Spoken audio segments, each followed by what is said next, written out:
Thomas, Yeah. if you are going to be like kind of like I don't want to say in charge, but I think it will be important to at the beginning of the call just to remind people to mute if they are Yes, not I was talking. going to do. So I was going to do that for the people on the call. There seems to be one or two people who are either on a speakerphone or listening to it on speakers. They keep their mic open and they're having conversations in the background, and I can hear them yeah, walking. and it's embarrassing for them because they are talking about what they think is private and it's not private, right? Yes. Everybody's listening to So what they are saying. so you can either star 6 on your telephone, which will cut off your mic, and so when you want to speak again, do star 6 again. Or if when I'm on Skype, I can just click the microphone and turn it off, so I don't have to do the star 6 stuff. Right. And not only is the conversation distracting, but it causes echoes through the system. If you're hearing echoes, we know someone then has a speaker running right back into their microphone, which causes the echoes. I particularly, because my brain is still healing, I have a really hard time concentrating because the brain has a tendency to want to hear everything, not just like selective what you know, Patrick speaking or Right. yeah. So We do bring it up every time, but I should do it right at the beginning of the call each time. yeah, Course, we then forget there will sometimes. be, I forget to mute sometimes. Then there will people who come in late and they didn't hear that too. So we have to probably do it more than once. Exactly. Yeah. Pause Okay. for a moment and yeah. Okay. I'm in looking at the Dollar General for paroled receipts. I think I have a misunderstanding of what the forms A, B, A, and C do. I understood that the Form 1099-C was to cancel debts, and that if you wanted to get money back, you had to file a 1099-A. But looking at the letter that Patrick sent in, he's only sending a 1099-C to Dollar General, and he's saying that documents attached. His corporate receipts, and then his 1099-C, and his collection voucher 1099-V. Did he add a 1096? That's only for the IRS? That's only for the IRS when you send them in. But basically, you could collect everything you do through the year, and I need to read the 1096 and find out exactly where and when you need to send this stuff in. But then you should do that pretty much at the end of the year. It's also going to be wrapping up that there's 8 weeks left in the year, 7 weeks left in the year. So we better get around to ordering our forms for 2014. Oh. Well, I checked with the IRS office here locally. I was trying to run down the forms, the 1099-A and C, which they don't have them, and they say they don't order them until January, the first part of January, because they're due like the end of January or thereabouts, and they only get a limited form or amount. Okay. So I found that interesting. They didn't even know if they were available yet. Can somebody scan them and share them, and we can print them? Well, you can download them. See, you can't scan and share and print the copy A. It has to be on their red paper. So you have to fill it in by hand. Though I'm in looking at the instructions here, it's there is the ability to file these electronically, but trying to find out how to do that. Evidently, many businesses do that. Can you imagine banks who probably file 1099-Cs and As all day long, doing everything by hand? It says you have to file 250 or more to do it electronically on the information for the 1096.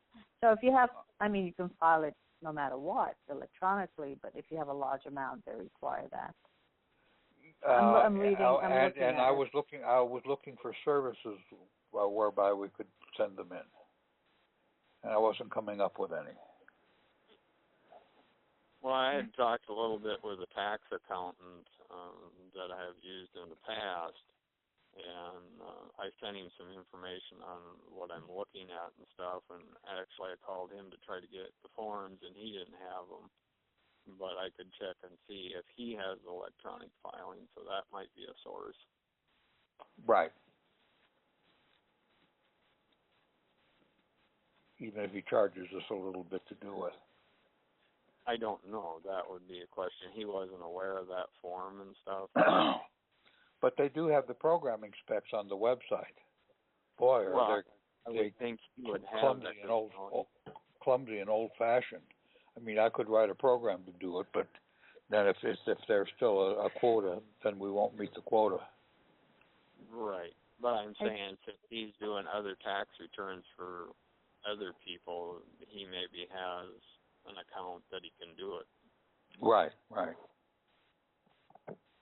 So. Hey, Thomas. Yes. I'm looking at the 1099-C, right? Now, the red copy, copy A, is for the Internal Revenue Service, and that's 3 on it. So you can do 3 different vouchers on there, right? Yes. So remember, basically what you're doing is you're actually preparing the 1099-B and C, this copy B and C, and then you're setting those aside. Yeah. Well, you keep the C. You're setting the C's aside, and then when you have a pile of C's, you turn around and you fill out the red version on the copy A and send them out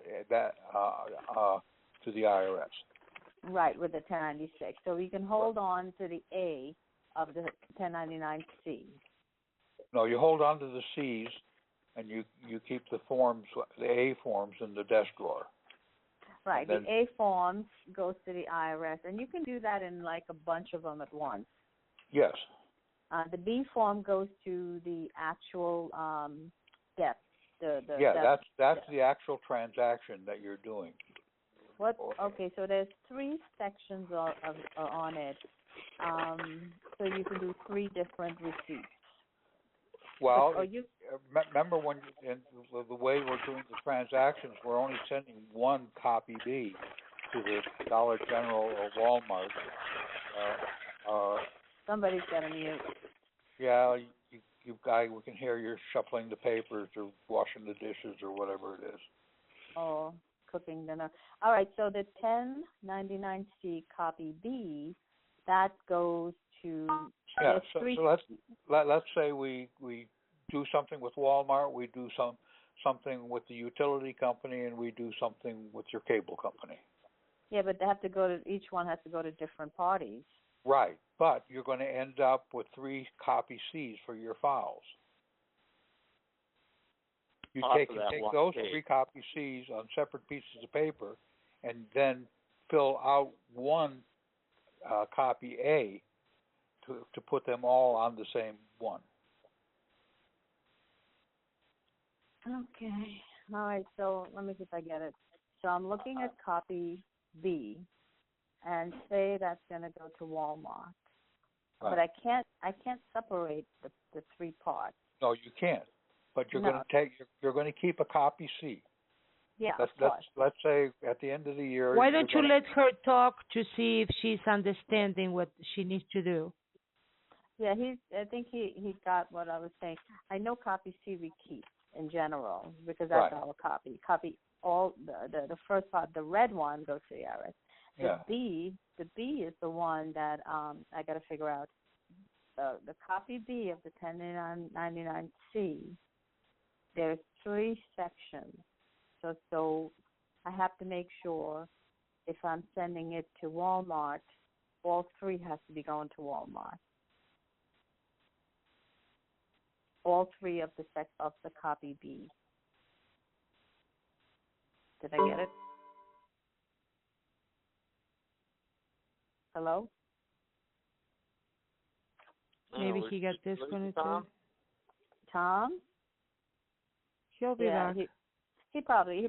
Did anybody do it yet? Did anybody do a 1099-C? No, I haven't yet. Yeah, see, I'm just because I really want to do it with those three forms I got, those three envelopes, and I think I have a printout of what you have to write on it. You have to write. You have to write something on the envelopes. You have to endorse it. That's what I gotta make sure I have correctly, endorsing the envelopes. To answer your question about the copy B, the copy A, the red copy that goes to the IRS, that sheet has to remain complete. You can't cut that apart. Copies B and C can be cut apart. Oh. So you're going to have three. You can have those going to three different places. You just cut them apart. Yeah, just cut copy B apart. Send the top the top portion to Walmart. The second portion to some other company business. Third portion to someplace else. That's what I wanted to figure out.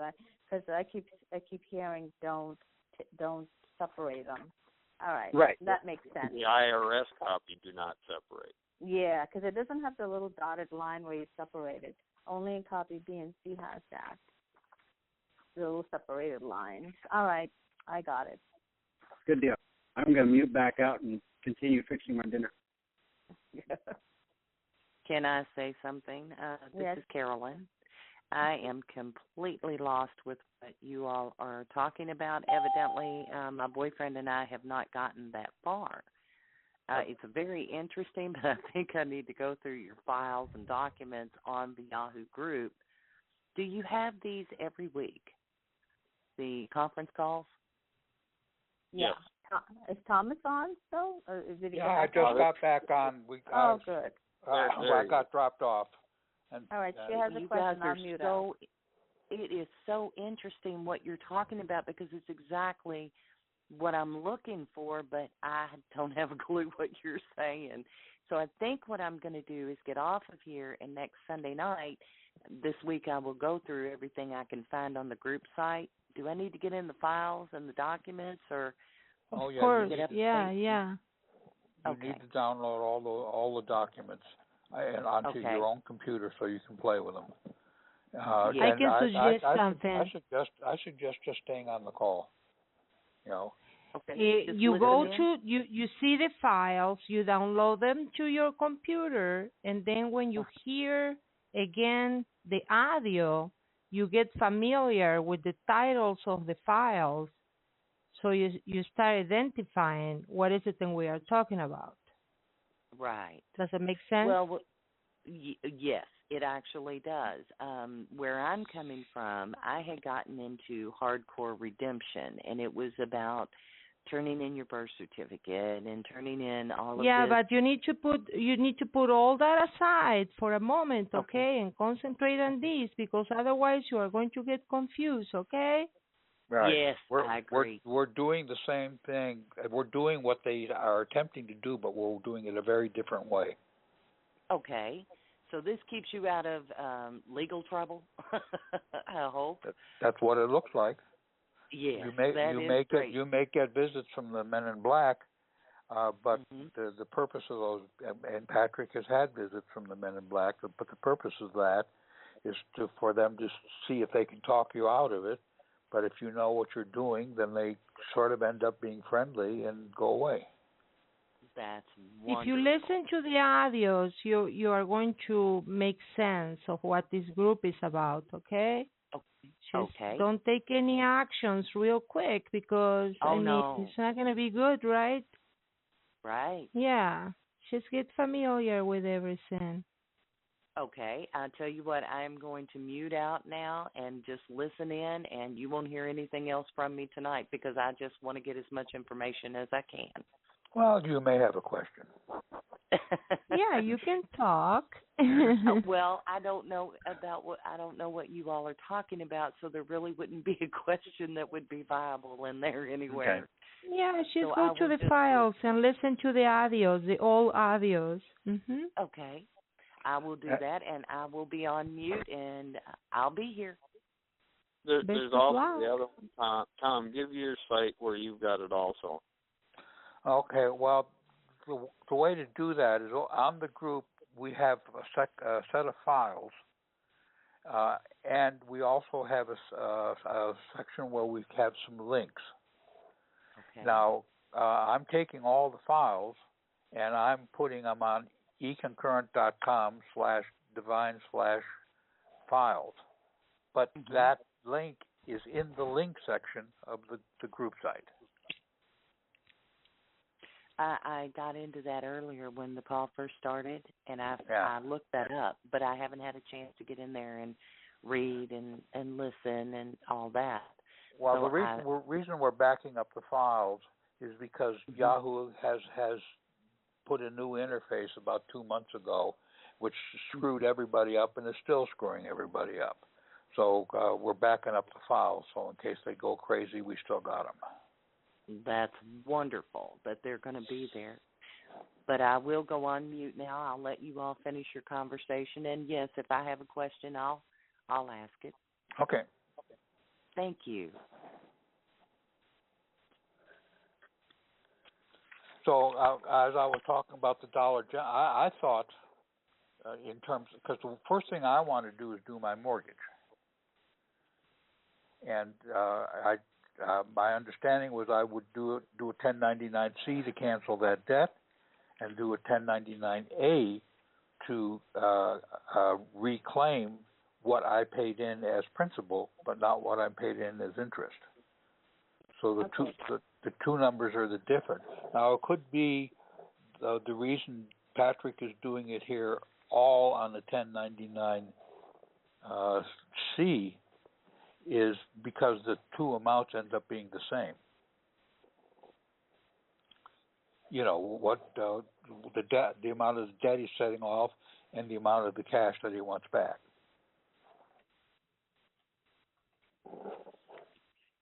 All right, so let's say you want to do your mortgage, right? So Yep. You would do a 1099-C. I think we should do one step at a time. Just do the C, complete it with the voucher, and then send it off. And then That's the way I understand it, yes. Yeah, and then the next step would be to follow up with that with a 1099-A. I think that would make it simpler. Now, it may be that what Patrick is seeing is that you can actually, in certain circumstances, combine them. But then that's for my not getting too confused, if it's two separate transactions, let's do it as two separate transactions. Right, because and I've got to go off and get a payout order for the mortgage itself, which is supposedly out my mailbox right now. And then I through another administrative procedure I had gotten from them all the records of all the transactions that have been made on my account. So I can go through there and figure out what is the principal and go off and reclaim that. So do you think it would be a good idea for everyone to get one item that they would want to do a 1099-C on, and we do it in our study group? Yes, one common one would be utilities. Yeah, whatever works for the person. Now, so what I've done is go down to my local utility company. I'm in a small town, and ask them to write me up a bill for the next year. Now you can do that. You can do that with taxes, anything. Right, but the way they did it is they actually printed out on two pieces of paper what I paid in the past 2 years, and then did an average of what that was, and multiply that times 12, and they put a statement to the effect on there, because they were worried about it. I'd say, look, if I actually end up using more utilities, I at least this is the when you run my credit down, I need a new bill. So let's say the utility prices go up, and so what I paid yearly doesn't actually cover it. That may mean that I get a new yearly bill after 11 months.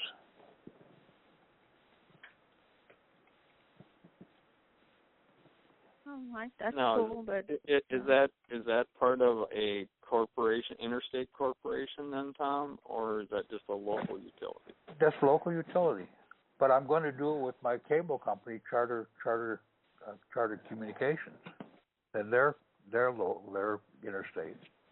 I think the reason I can do it with the utility company, even though it's local, is because it's local government. And because of that, they already, as a utility, have access to your account, because they're double dipping as it is right now. What you're doing by canceling the debt is saying, I'm giving you the document to take it right out of my account, and you don't send me another bill. And Patrick points out that if you notice on your utility statements, they never say it's a bill or an invoice. It's a statement. You don't have to pay it.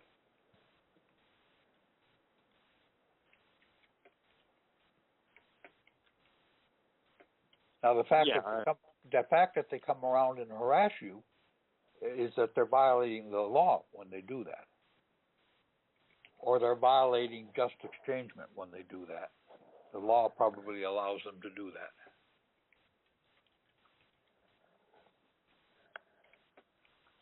okay, The code so then probably allows them to do that, not the law.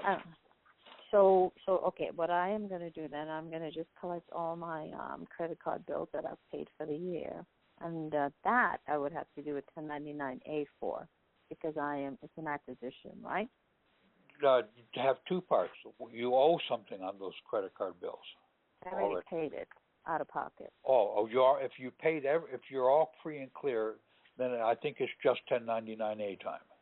Right, so that's the acquisition. So I'm going to just work on that before I, for next week's homework. And then when I complete it, I'll go through it before I send it out. But I think you're going to want to do a voucher so that you get the return. Oh, you'll do a voucher with everything, because the voucher is your enforcement. Exactly.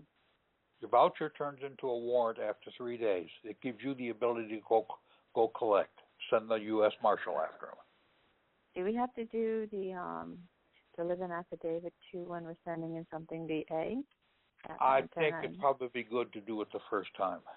Just to have it in there. Yes.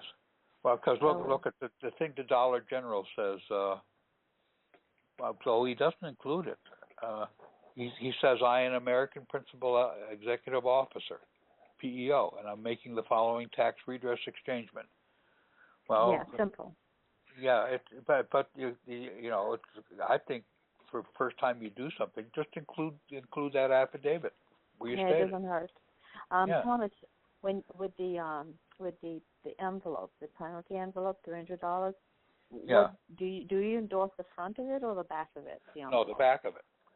So what do you put for the endorsing? Is it the He has it in the directory.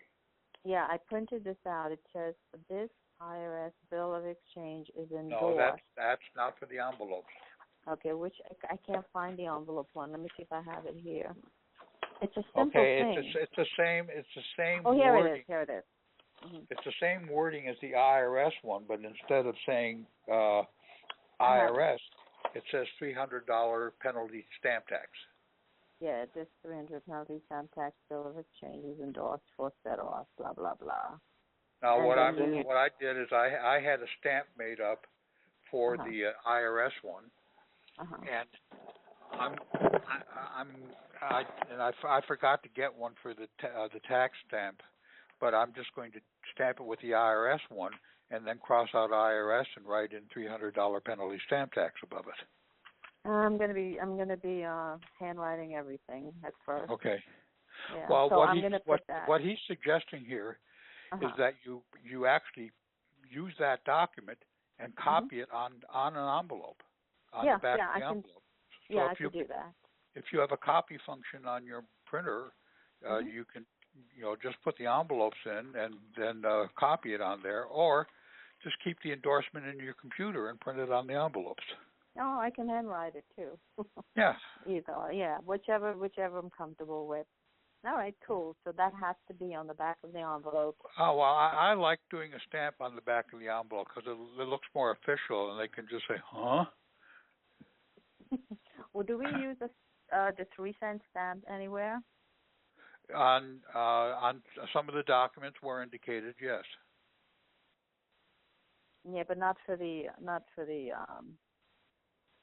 penalty. Well, like on the voucher, I looked, I did what Patrick said. I started digging into the American Anderson Dictionary and stuff. Mm-hmm. And if you look up stamp, it talks about using a 2-cent, so I'm not quite sure why he's putting 3-cent stamp on there. But because it has a flag on it. I think the 2-cent is that was the postage set in the 1870s. And right. What he's saying is they can never change that. That's what the post office charges. We're using the U.S. Postal Service, which is a different organization. That's an overlay organization on top of the post office. Okay, I'm looking at the So he's using the 3-cent one because of the flag, you said? I think that's why he's using it, yeah. But he said you can use a 2-cent if you want. Yeah, he did say that. And that goes on the top right-hand side of the voucher. But we don't have to emboss the voucher. Well, you should. Where the stamp is? You should put the stamp on. You should sign it and date it through the stamp, and then emboss it. So you're going to do all those things where the stamp goes on the top right-hand side of the voucher. Right, wherever the stamp is or your signature is, they all get the same treatment. Sign and date and emboss. Right, because what you're doing is, as your own postmaster, you're canceling the stamp. Right.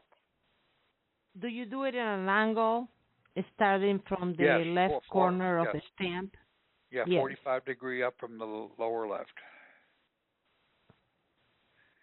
And make sure, and make sure it goes through the stamp so it shows up on the left side of the stamp and the right side of the stamp. So you do all that first and then emboss it last. Then emboss it. And I called Staples today, and they don't know anything about embossing powder. That link that I gave from that company? Stamp, rubber stamp?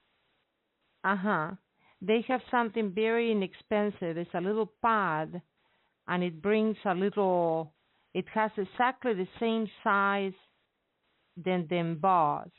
Ah, okay. Because I was going to call them. Okay, let me find it, and I can put the link there of that particular page.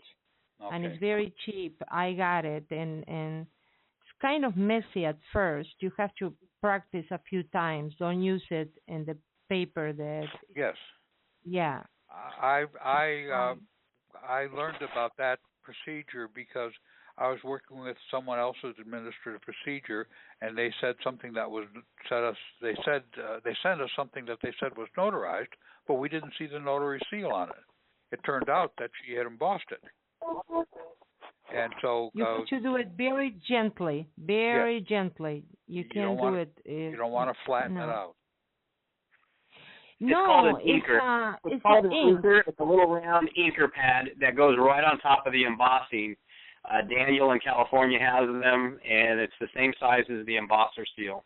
It's called an inker. Right. And you can do it in green, red, whatever color you want. And all it does is put ink on the top of the embosser to give it light and some three-dimensional. Right, and so you can see it in the copies because remember we're keeping the original, so the embossing has to show up on the copies.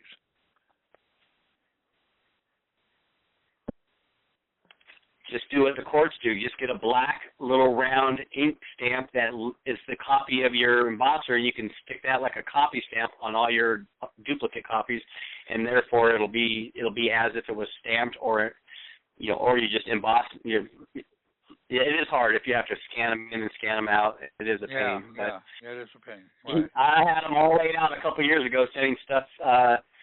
The birth certificate and the vouchers to the banks and to the car dealerships, and I had them all laid out all over the place, and it does take some time to do it, but it does make them look really nice.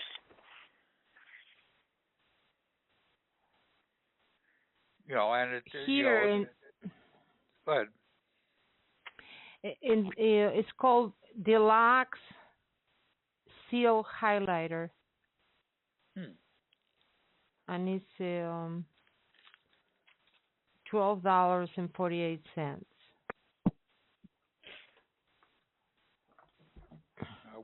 Where did you put that link? Okay, you and put it in our Skype study group, which most people don't have access to. So I'll put that up on the website on the group. Yeah, we can make a Word document and put the links, right? Yeah, right.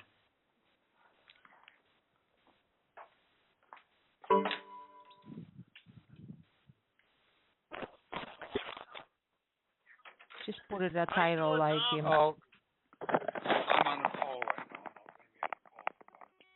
Oh, okay. All right. Give me a call then. Okay. Thank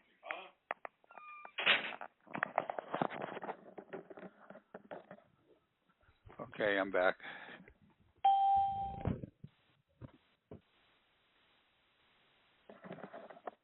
Am I there? I dropped out. I had to call back. Okay.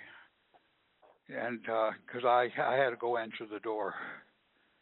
All right.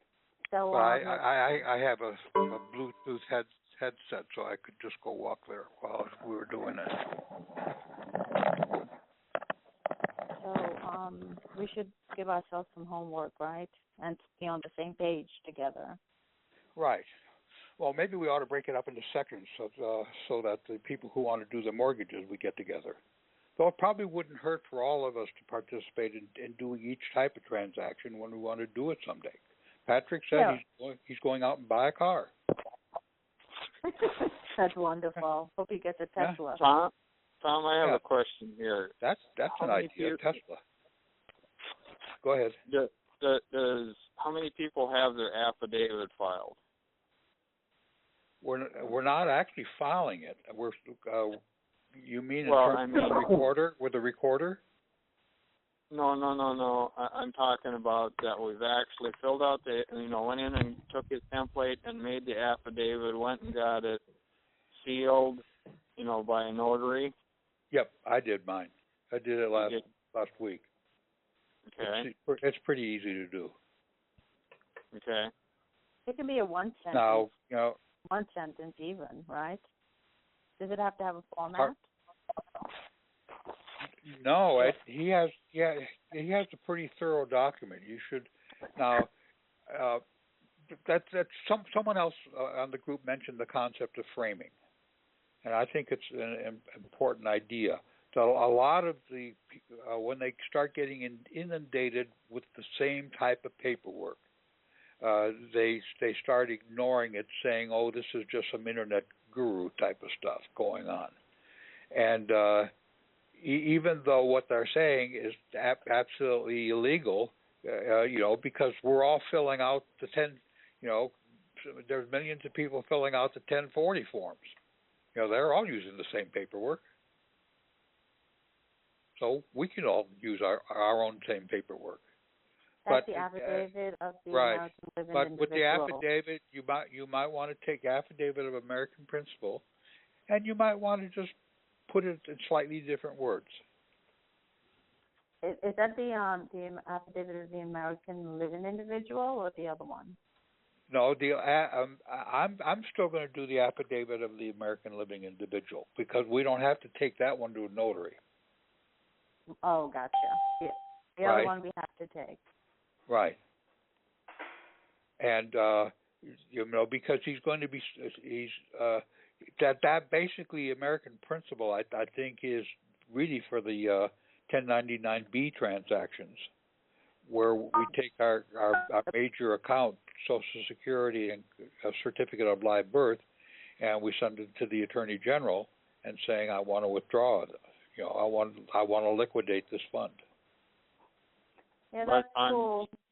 On the voucher, though, the 1099V, as in Victory, he puts it as that he is the PEO tax collector. Yes. So I think it's important that everybody has that one filed. Right, but his declaration of that he is a PDO taxpayer is that other affidavit.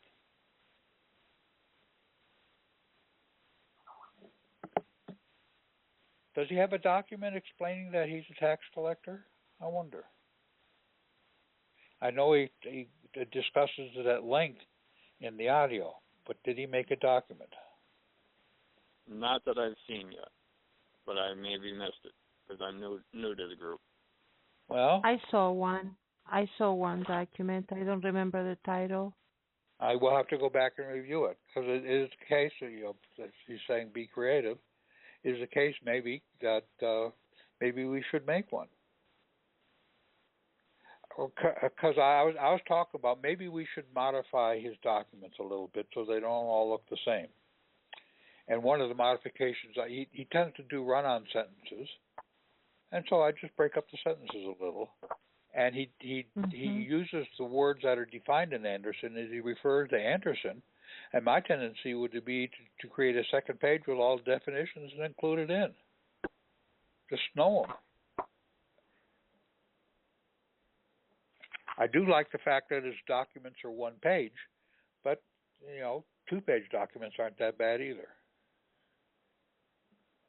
Well, it's like he said, make it your own. Write make it your own. Yeah, revise it. That way, no personal signature. Well, in that way, if you write it in your own words, it will help you understand it. Number one, exactly, to be confident that you know what you are doing. And it'll actually help you, force you to understand it, so that you make sure you understand the import of the words, because exactly. he's very careful with the words and the definitions he uses. So that in a sentence of 24 words, there's a hell of a lot of ideas in there. I voiced to him before, I don't like sometimes the tone, how he says things, because you can say the same thing without putting I don't know. Well, yeah, and go ahead and do that, because he'll be sending in his with the fire and brimstone, and you can have your kinder and gentler version. Yeah, she's something more neutral. He has toned down a lot. Okay, well, 2 years ago, his documents were very strong, right? Well, in fact, but I think he's right that sometimes he's dealing with people who are jerks, and he never got their attention until he just really started slapping them in the face. And then the serious conversation began. I don't think it's necessary. I'm sorry, okay? I don't think it's necessary. All you have to do is just point to the truth of what you are doing without having to get personal with these public servants. Yeah, I don't think it's necessary. I think it's necessary. If you are going to go, I don't. I totally disagree. I have a standing of being peaceful and respectful. There's no need to have that tone, but that's a individual standing. Everybody's going to should do what they feel. My tendency would be do it a lot less than he does, but I think there are times when you have to lay down the law. Hey, Thomas. Well, you don't have to threaten people. You can do it in various ways. Go ahead.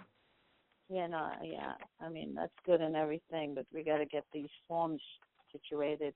I'm looking at the American Principal Letter of Marque. That's the one that has to be notarized, basically, right? American Principal Executive Officer, yeah. Yeah, it's a letter of the Marque. Is No. that the letter of the Marque? No, it's a different one. Is the office? No. All right, that's a different one. Now, on the... Now, when you do that, he suggested that I don't have to fingerprint it and emboss it in front of the notary. I can bring it back and do that later. Okay. If I get cut off, it's because my phone is Okay, now I am looking at the 1099 A and C. He has account. Let us see what box is that. Next to box 6. He has the account number. Is that your Social Security number? Box 6. Okay. It says account number. 1099C. Or the A. They're both the same box. Oh, okay. When you do your mortgage, it's going to be your loan number. So that would be your account number. Right. When he's doing his Dollar General vouchers, his receipts, it's the corporate store number. Oh, looks like a Social Security number. It's like 9 numbers with the 2 dashes, 3, 4, 2, and 4. So that's the account number for whatever. Like this was, I'm looking at his. Well, I'm more. Or which one? Which document are you looking at? I'm looking at his A, 1099A, copy B, and it says account number on the bottom. Of the claims and processing what is account. the title? What is the title of that file? It's just the 1099A, the one that he did. Just example. As example, in which folder? I printed it out. I don't have the folder. But he has a whole bunch of examples there. PEO Yeah. submittal. Any one of the ones. Oh, who is it made out to? Who is it made out to? Oh, claims and processing. USP. So that's probably corporate bills and exchange and endorsements. That's probably the UPS folder. Okay. Or postal folder. Look at the 1099A that he filled out.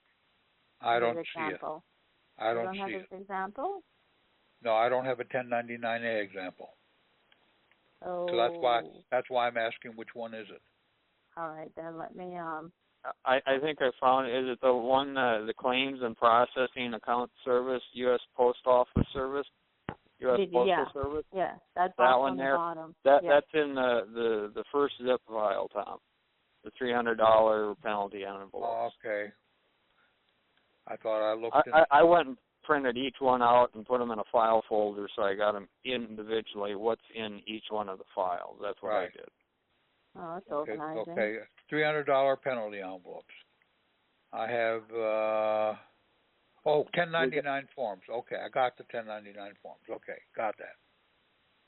Open up. It should be the second thing in the file, in that zip file of file 1. Right, it is. Okay, yes, and in the box 2 of the 1099A, there's $3,601.51. Yes. Is that what you got, Vina? Yes. Right. Okay. Now, which box are you questioning? The bottom left. I would say that looks like his Social Security number. That's what I wanted to know. Is that what you're seeing also, Tom? He also has that. Yes, that would be, because that's his account number. Right. So that would be ours. We will put ours in there. Right. Our SS number. Okay, I'm going to label that. That's what it looks like, right? Because we're the borrower. No, they're the borrower. Postal Service is the borrower. We're the lender. Right, and our account number that we're keeping it by is that, right? So that would be our social no matter where it goes. That would be our account number. Right. Okay. That's all I wanted to know. I'll mute out. For a while he was thinking he was saying it has to be without dashes, but he's sort of modified that to say it doesn't really make a difference. It's sort of like he's saying that it doesn't make, all caps doesn't make a difference. If your name is in the clan name first, your Mr. Clan name, that's your living person. In the first name, middle name, last name order, it's the a fictional person, whether it's capitalized or not. Well, you know what I noticed too? I'm looking at the 1099 voucher, and on the bottom he signs his name, delivered to Mr. Patrick Devine, American PEO tax collector. So he's doing his name, not family first. That's no, but he's doing the Mr. part. Yeah, the Mr. Got to right. put the Mr. or Mrs. Okay, cool. I'll mute. Now the question I have on, as long as we're on these forms here, the three of them there, right. I was questioning box 5, where it's checked the borrower is personally liable for repayment of the debt, and then the other one is checked if the debtor is personally liable for, Which form is this? Same. Which form is this? The same one we were looking at, Tom. Yeah, I see box 5 and it's a blank. No, mine is checked. He has a check mark on okay. Number 5. 5 has got a check mark on it. It was actually, it was a 3 looked like a 5 to me. If checked, yes. And then on number 6. Yeah, I interpret that as he's saying you got to pay me, guy. Right, and then number 6. I have a copy. I'm looking at a copy of 1099A.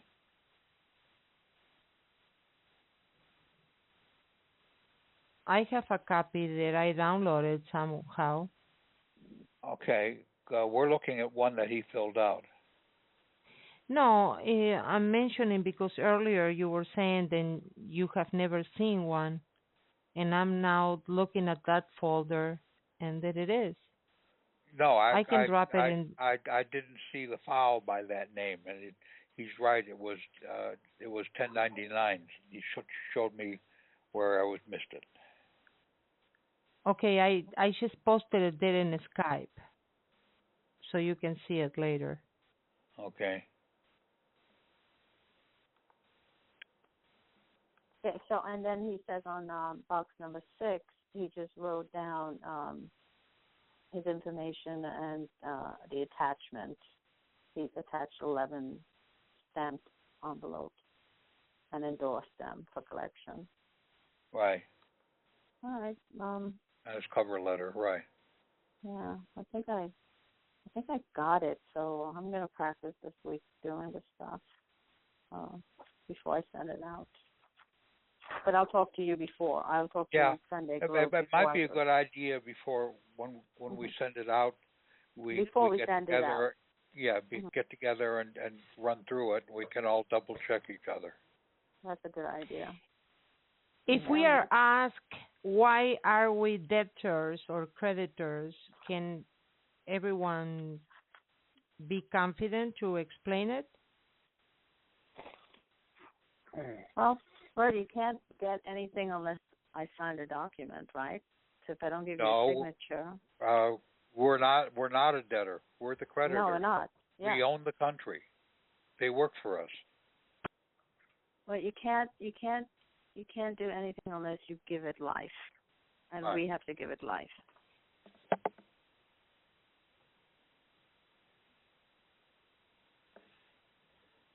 What's your take, Anybody can fill up a form, right?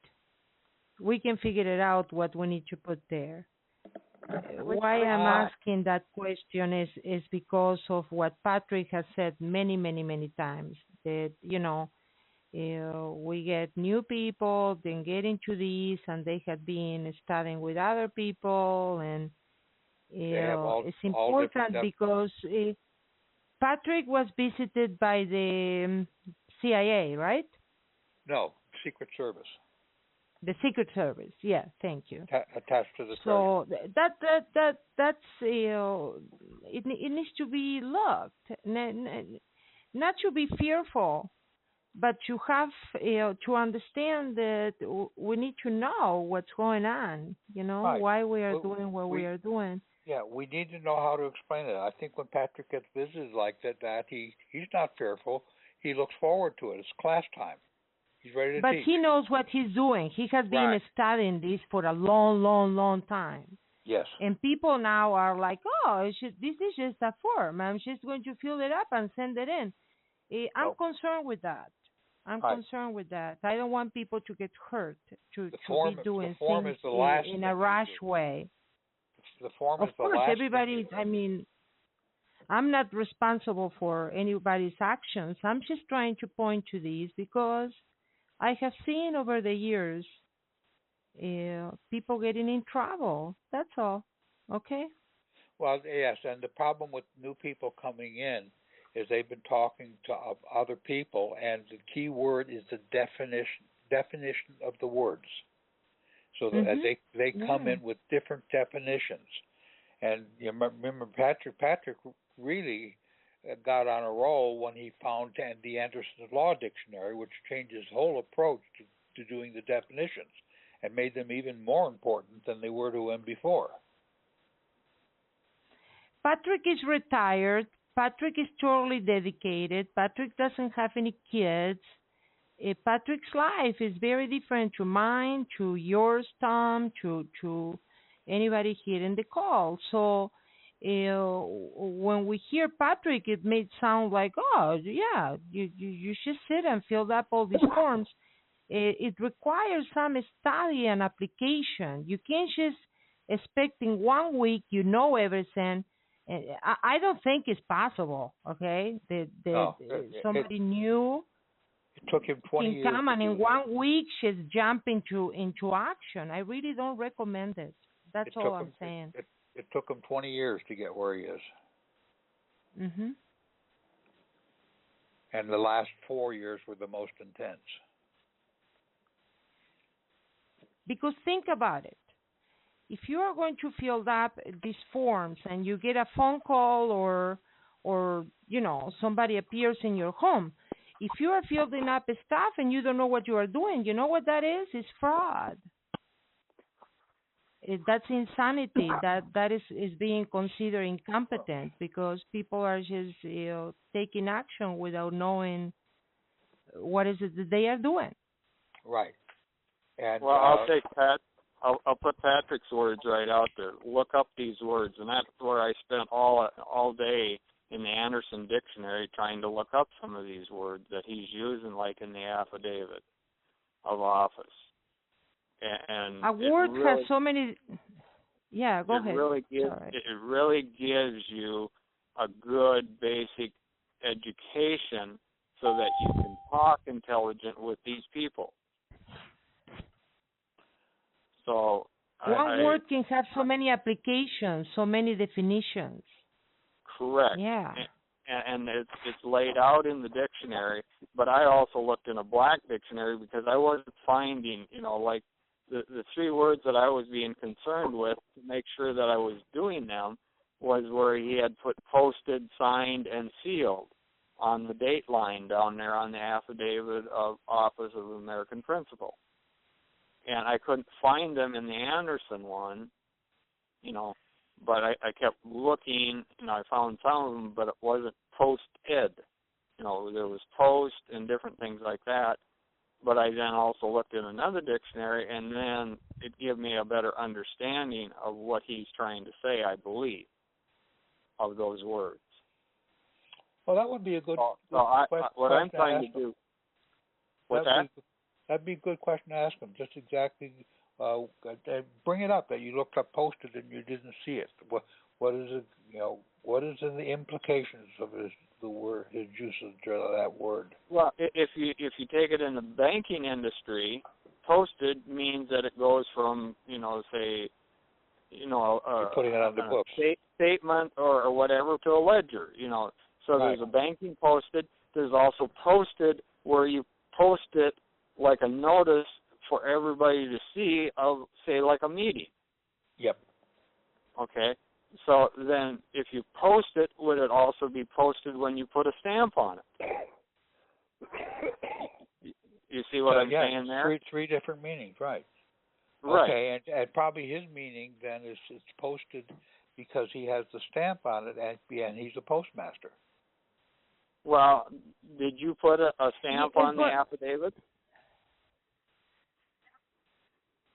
Did you, when you sent yours out, Tom, did you put a stamp on the affidavit? I haven't sent it. You keep that. Okay. You don't send it until you send some of these documents in. You don't send it off by itself. But you're saying you send it to the Secretary of State or something like that, though? Wasn't there three places? I will, because he said that when I do the mortgage, I should also send it to the Secretary of the State. And in my case, since my house is up for sale, though I think I've been able to scrap that, you have to send it to the lawyer who's running the foreclosure, send it to the sheriff, and send it to the Secretary of State. And in the letter to the lawyer saying, if you have any difficulty with this, contact the Secretary of State. That's a very good idea. Secretary of State is a very powerful person to send it to. Right. Well, it's not just the powers. Is a function of the office, right? Hi, Patrick. Hi.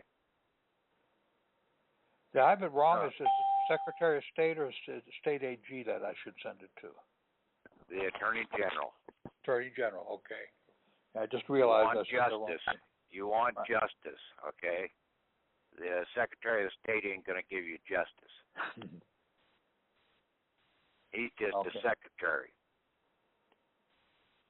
He's just a recorder of some things as a secretary, as a clerk, okay?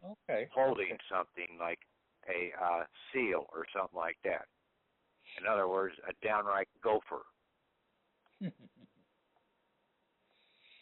Yeah, everybody gives them too much credit. They're just sort of like the gopher for the governor or the gopher for the president, okay? I did read something I read somewhere then the Attorney General responds to the Secretary of State. Well, they respond to them in certain things, but that's for a corporate side. But basically, still, that Attorney General is basically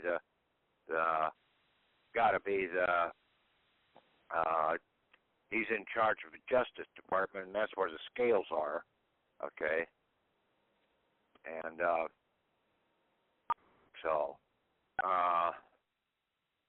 now you just think about it logically. I mean, it doesn't fit that Secretary is anything. Except to basically sort of like an interface for going up to the head guy in the corporation. He keeps the records, right? No, not all. He just holds the records, okay? Right. Yeah, holds, keeps. It's more like the function of a secretary in a corporation. Yeah. He has no real authority except he keeps the paperwork together. Yeah. Even for well, the it Treasury? has many functions. If you Google Attorney General from your state, right? Real authority is us. It has a lot of functions, the office, different ones. Right, Patrick? Well, basically, it's where the scales are at, okay? Just think logically. What do you want? You want something to come in a balance, okay? Equalize out. You want justice, so you want equalization. You want the debits and the credits to equalize out. And that's all we're doing. We're playing teeter-totter in the kindergarten out in the playground. You're balancing the teeter-totter, the scales.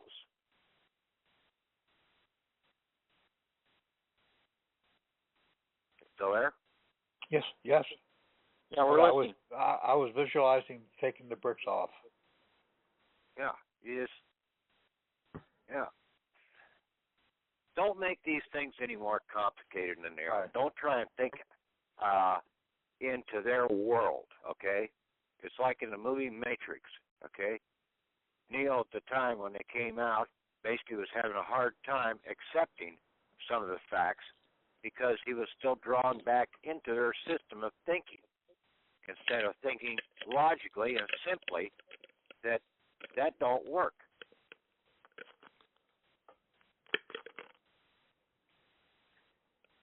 Now, like all the receipts you get from the post office, you get more receipts than you know because you get a cash register receipt, then you get a certified mail receipt, then you can get a registered mail receipt, and you can get a express mail receipt, and you can get a postal money order receipt.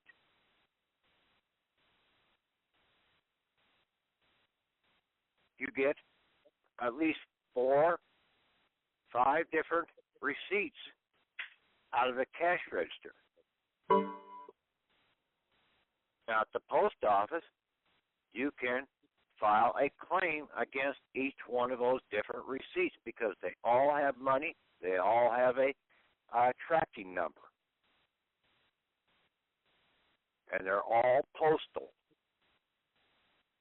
You paid for those extra things over and above the regular, just straight post mailing, post office mailings. So everything in the postal world is still being drawn from your account. You can do a 1099-C against every one of those different receipts.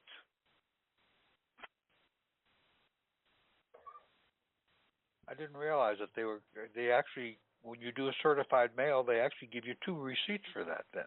Yes, they give you the certified mail receipt. The registered mail does the same thing. They put it into the machine. It prints out the value and everything onto that certified mail. But then receipt. You pay it, and you get a cash register receipt too. Yeah. Right. So basically, they're putting 2 receipt filings in there. Double dipping. Same amount.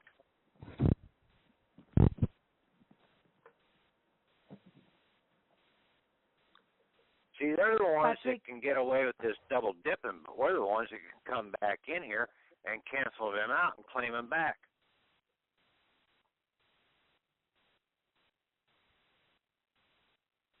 And this, what we're doing with the 1099-C, okay, when we cancel the debt in Block 2 on the 1099-C, we're just coming out and saying, hey, you don't have to pay that back to the Treasury Department.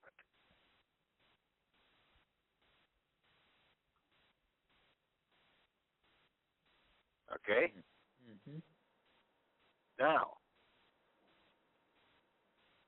if you fill out and basically you've got stuff coming back to you, then you put it into Block 7. You are reverting the payback to you then. So you're acting like you're on the train tracks and you're stopping the train for a second, running down, switching the switch and diverting that train to go not to Washington, D.C., but now to where you live. That's what the 1099-C is. It's a switching of who gets paid from their usage, from the debtor's usage of our collateral. See, you're canceling the debt owed, and you're reverting it to a res I due.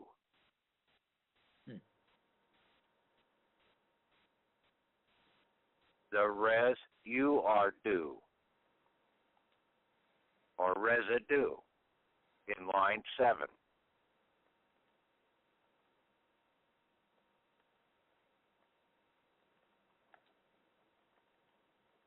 And like I said yesterday out there, the certificates of title that you have, you submit those in to the Attorney General.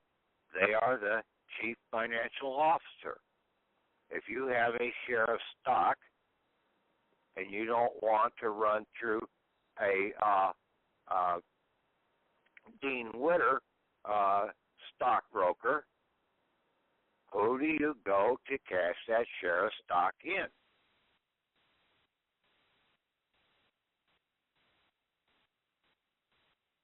Go to the company. You go to the Chief Financial Officer of a company and say, I want to cash this share of stock in.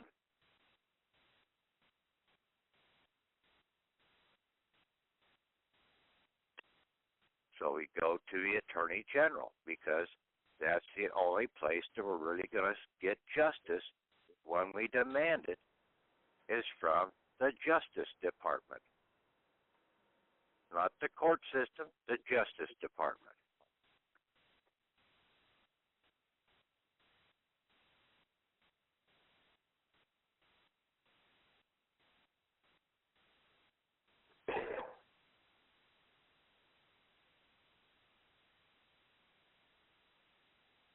The courts only apply for legalese laws. And they are basically another corporation that's out there trying to make a profit for the system. That's why you need to stay away from their court system. Just like what happened in the 11th Amendment of the Constitution. They took the powers back away from the courts that they put into the Constitution under Article 3. They gave them too damn much power, apparent power over the people. The people were supposed to have the power over them.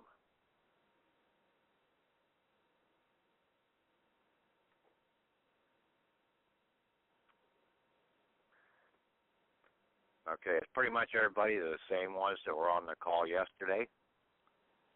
There's some new people, a couple of new people. Okay, these new people, did you listen to the audio that Tom posted today? You did get that posted, didn't you, Tom? Did you send an audio today? No. Yeah, you posted the link for the audio that you posted that you had yesterday. Oh yeah, for yesterday's call. Yeah. Okay. Yesterday's call was very thorough. I haven't had a chance to listen to any of it yet, but I will say I've gotten so much information just by sitting here listening. You guys are great. Yeah, well, you need to listen to that call that Tom had yesterday. And I tried to lay some of the stuff out, and basically, like in a lot of cases, I get to going, and basically I start almost like it appears that I'm firing from the hip. Well, I am, okay? Because I can see things as I'm going along and talking about them that it just all of a sudden starts appearing. Like yesterday, I was going through the certificate of title to the vehicle. Everybody's been trying to go out and get the manufacturer's certificate of title to their vehicle from the Secretary of State and everybody else, and saying, or going down to the local car dealership and saying you wanted the manufacturer's certificate of title, you're going to give them the payment and everything. No, it's not at those local car dealerships. They work for the mother corporation. All these Ford dealerships, they basically are tied into Ford Motor Company.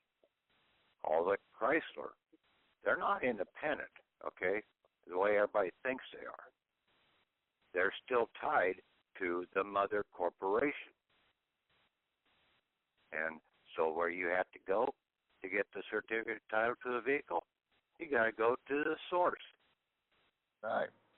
You go to the manufacturer. He has to hold that certificate of title at least for 3 years after that vehicle has been made. Because he's using that on the 3-year wagering contract of bonds to make the payment back as collateral. And that is, you'll find. Now, if anybody wants to know where I came up with this 3-year deal on the bonds, one of the proofs of that is in going into the comptroller of the currency, and I'm pretty sure it was in Bouvier's dictionary. One of his statements in there states that the comptroller of the currency has to settle the bonds after 3 years, but it's talking in some regards about military bonds. But it's really about all bonds that basically are out here in their commercial endeavors. And then the 3-year, the 10 times scenario is in the bond side. It's not in the currency side. It's in the bond side. They can write 10 bonds for the value of the mortgage of the house, or 10 bonds for the value of that car. 10 bonds at 5% interest per year for 3 years is 150% interest. 100% goes back to pay the vehicle, borrowed money that they had, and that goes back to the Treasury, unless you divert it over to you with that 1099-C, that switch that's on the railroad track. You say, no, don't send it to the Treasury, you send it to me. Now, in some cases, we're going to say, yes, cancel the debt. You do not owe the debt back to the Treasury, but the diversion you're going to get is the value that a parent, what does it say? It's, pull up one of the documents. I don't have one right here. Fair market value of property. Okay? That's what line 7 says on the 1099-C. Right. And see, that's why I took that off and I put it onto the new 1099-D that I have, fair market value of property. And then we can put what we want in there, the 1099-B liquidated value or whatever, okay? Or we just put the value of what the window sticker is on for that new car in there, and then down on the 1099-V, we address that we're wanting not the dollars, we're wanting the vehicle. That's the value that we're claiming. But we're also claiming that when that vehicle comes to us, it is now given to us in a with a clear, free title of ownership, the manufacturer's ownership, under no bondage. Therefore, the state cannot put any claim against that vehicle because you are the outright owner. Because you've canceled all the debt behind it back with the manufacturer, that chief financial officer. And everything is about parole out here.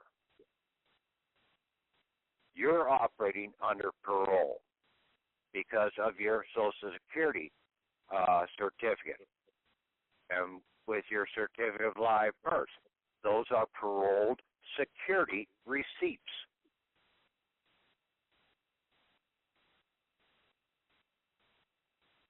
You have to come in and basically turn them into receipt in full. And that definition is in Anderson's Law Dictionary. That you are basically removing all the debt for that receipt.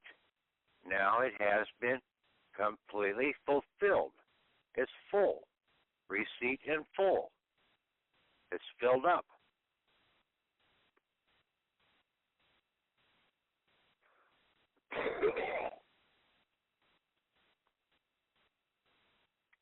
I don't think that this is going to be a little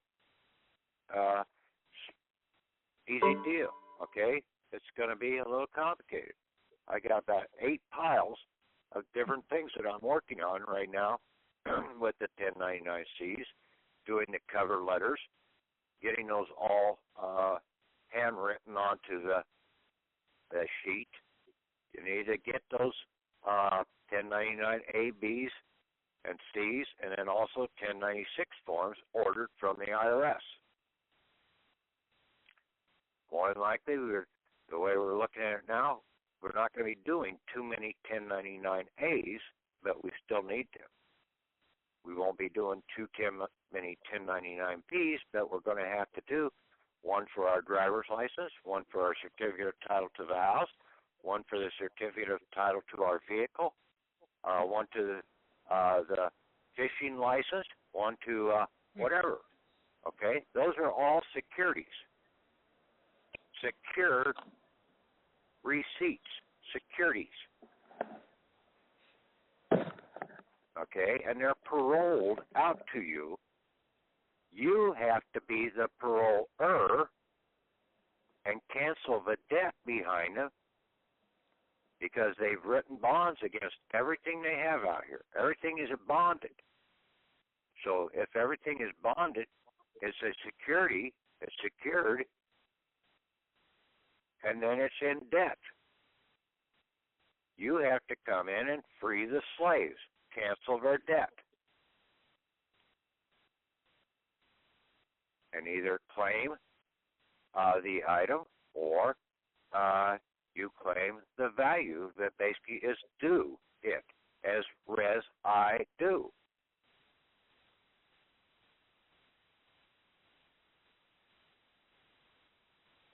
Yeah, I was talking about a lot of this stuff 2 years ago. Back in January, I was going to the parole department of the state.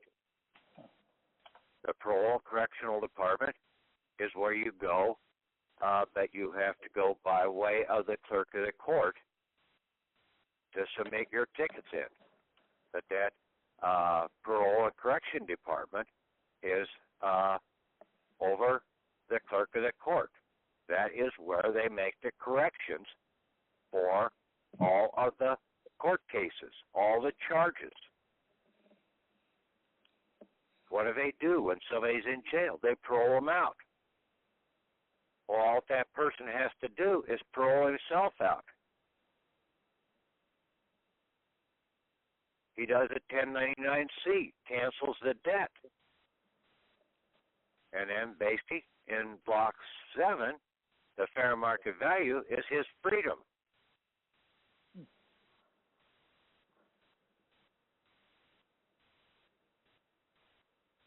And you give a voucher, a warrant for the release of that individual.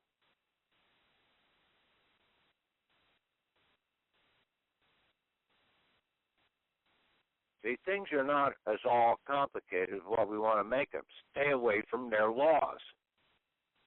Operate strictly in the justice of equalization. Can I ask a question, please? Yeah, go ahead. Okay, I got into, I was telling them earlier, I got into hardcore redemption and was learning about the accept for value. And then I got to looking for groups and found this one.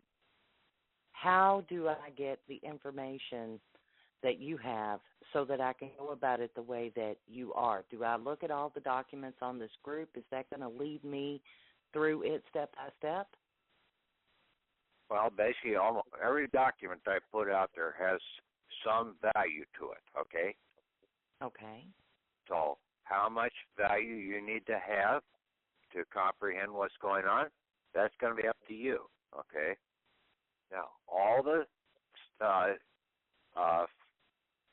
items on the group, okay, if you get into the site and you're able to get into the file section, otherwise Tom has another link that he'll give you later to tell you where to go to. He's got some of the files backed up on another place out there. Right. Okay? But all the files are basically dated in the system. Okay? Okay. So I would start backwards in the dates from today and go backwards until you get to a point to where you understand. You don't have to go all the way back then, okay? Until you get a good comprehension and are able to defend what is going on. Right. But because if there's somebody value comes to me, in every one of them. Huh? Yes. Then it's good to, I think, to then go forwards again to see the development, because Patrick is discovering things.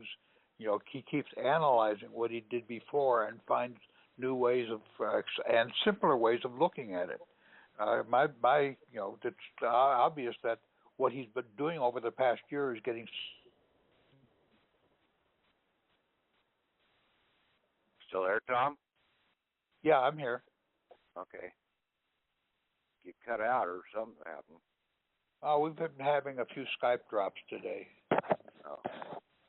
Okay. Well, I'm going to go back on mute and listen so I can learn some more.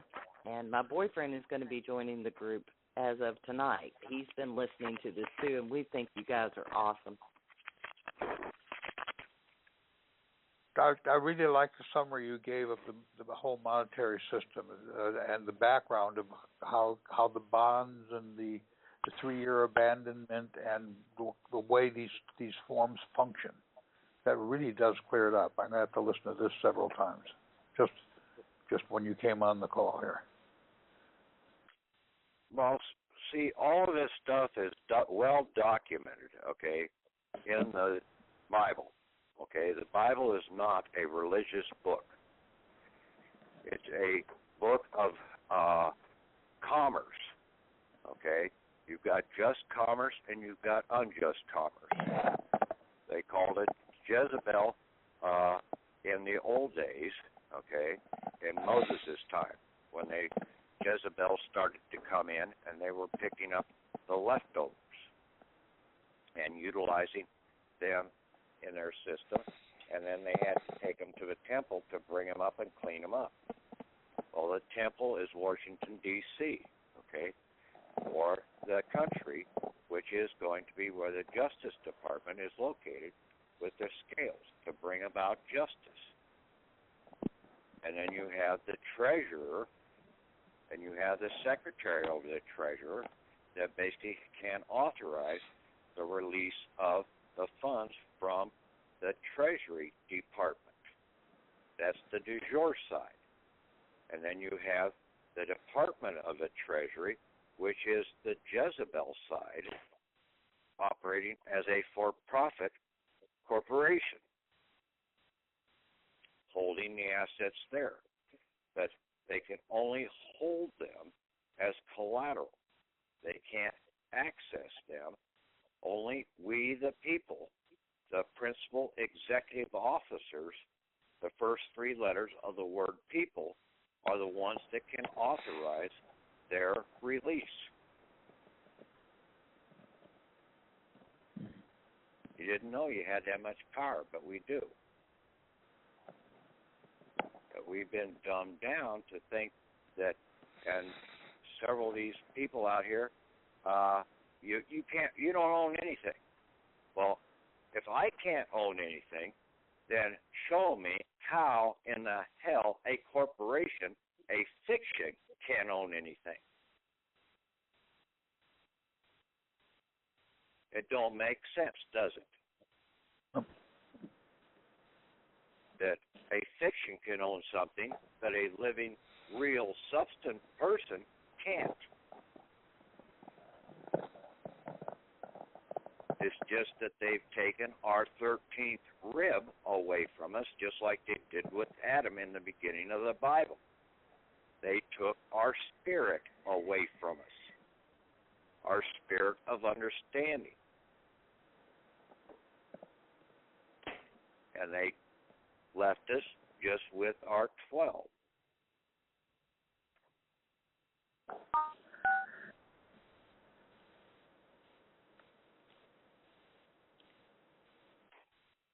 Okay. So basically, it's all in. When you look and fill in the holes in the Bible, start reading between the lines, then you can start seeing what's really going on. Don't try and make it more complicated by trying to figure out and put more laws into the system than is necessary. You stay with the basic foundational laws, the big three that are right in the Ten Commandments. Go and read them again and think about what they're really saying. Because it's right there.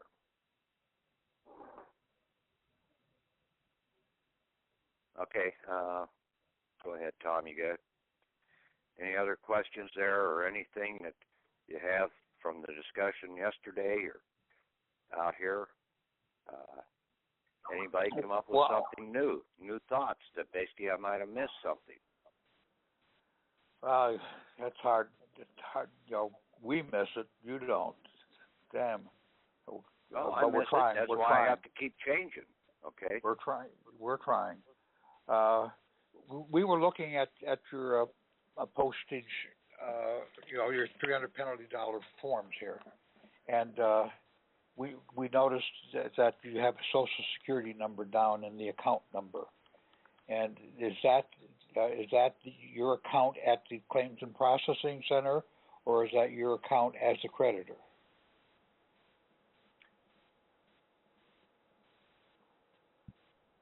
Okay, just keep this on the group. That's my account number. Okay. Okay. We should take it out. I'll take it out of my phone. Yeah, take that off. Take that out of That's the phone. my account number. Right. Now, am I going to worry about it too much? Pardon? You had a question earlier, remember, before Patrick came in about the tax collector? I don't remember that. I did. We were wondering about. Well, the reason why I use tax collector is because when you go through all the statutes and everything out there, it never clearly defines who the tax collector is. True. It never gives you a department to say that this is the tax collector if it's going to be out there. It's a state. Because it's a open-ended thing. There's going to be tax collectors all over the place. But in the main place, the tax collector is the one who at the source is going to be collecting what is owed. That's all tax is. Something that is owed. The res I due, or the debt due. The res I due is basically in the private, at your switching station. The debt due is at the company level or the corporate level, the Treasury. It's due back to the Treasury. That's the debt. But you can come in and cancel that debt. The biggest debtor to the United States corporation out here is we the people. That's why they can keep increasing the debt. Because the people are authorizing it to be increased. We're saying you can have more access to our collateral.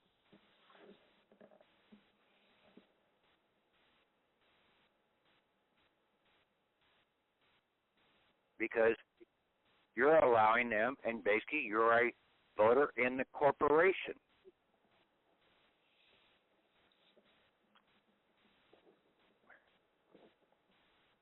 That's why they wanted all people to be voters in their system. That's why they gave women the right to vote in the United States Corporation, which was derived from the de jure seat of government in Washington, D.C.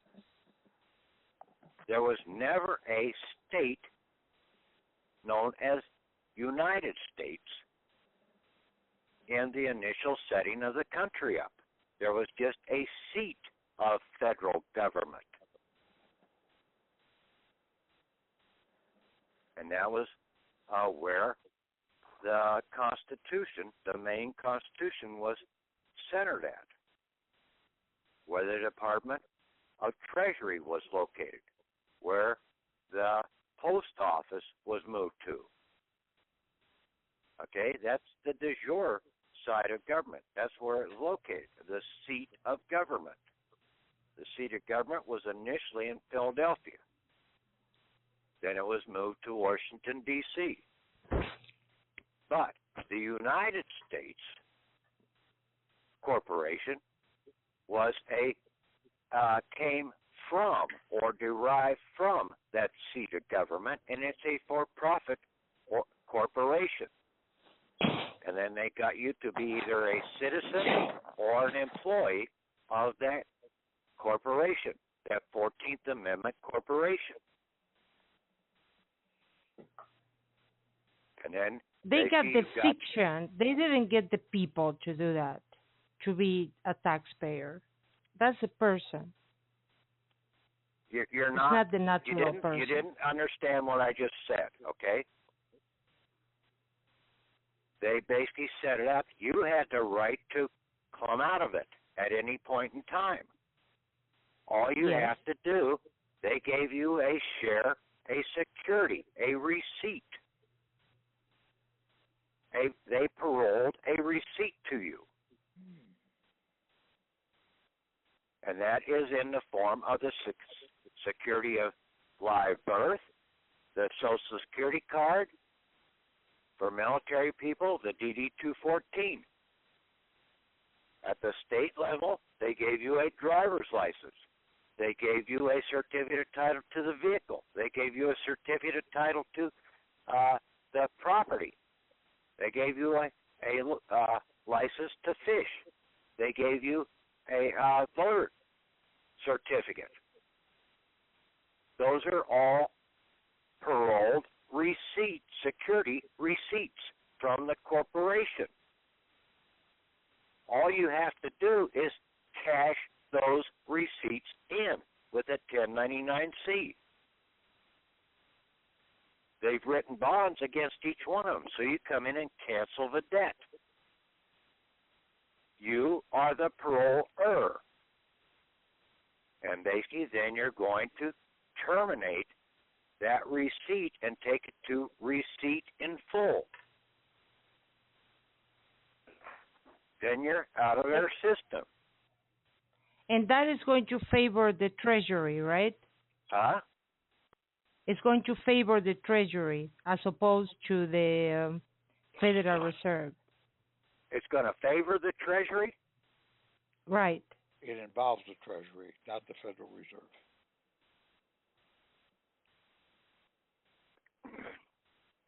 It's going to shut down the corporate claim that they have over you. Okay? You're paroling yourself out of their system. You're making settlement. You're making the offering. Okay? You're taking your stuff to the temple and you're settling the count. You have to have it brokered out by going to the Justice Department, by going to the priest in the temple. Think about how all these people, just under different terminologies, are right there, all the way back to Moses' time. That's why the word people is principal executive officer per laws eternal. It's 6 words.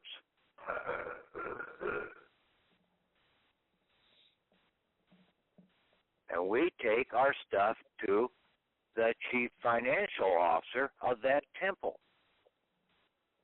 They take off their 10% tithing, their usury tithing, and burn it. That's the offering that's being made. And then they're giving us what is ours, the res I do. The good stuff that we can eat and utilize out in the real commercial system. In one way, you say that then you want us to give us our opinion or to see if you missed something. And then I know you, Patrick, for a while. We talk a few times. No, well, but let me finish, please. You're not thinking, okay? You're I don't want to feel like I have to not... be afraid of what I think. And in order for me to learn, I need to be able to understand what you are doing. Your problem, Sylvia, you were saying when I was in... Your problem is that you listen to too many people, okay? That's your problem. I heard you when I was in the kitchen a few minutes ago. You were talking about ownership, right? And you were asserting that we truly are the owners. And prove me wrong that we're not the owner. And you pointed to the corporations. They are administering whatever system they created. And the fact that when we leave the earth, we don't take nothing with us. So, well, let me tell you this. That sense, you ain't leaving, Sylvia, you ain't leaving the earth, okay? You'll be reborn here on planet Earth. No, I'm saying in this soul entity time, right? It's never going to be another after I pass. You have right of ownership while you're alive, okay? That is your right to have and hold. Okay, you can look up the definition of to use. To have and hold. Yeah, to utilize. Yes. Yeah. For your lifetime. Okay, and that is a contractual item that is in deeds. Okay, look up the definition of deeds in the dictionary. I told you to look that one up. Yeah, I looked already. And there are several parts to a deed. You have to have the term to have and hold, and then you have to have a duration in that have and hold. And basically, like in a marriage, basically, the two are supposed to be together to have and hold each other until life do us part. But because of the corporate system out here, half the marriages say, well, no, I'm not going to honor that one. I'm just going to break the hell up. Because they get into all this monetary system, and the corporations want to break everybody up into individuals out here, and that is how they're destroying the families. They're destroying the farms. They're destroying the source and basically putting everybody into an individual system. And then everybody worries about GMOs on the farm, but they don't worry about how the money system is destroying the family structure. That is the worst virus out here. It's the Mr. Smith that's being identified in the movie Matrix.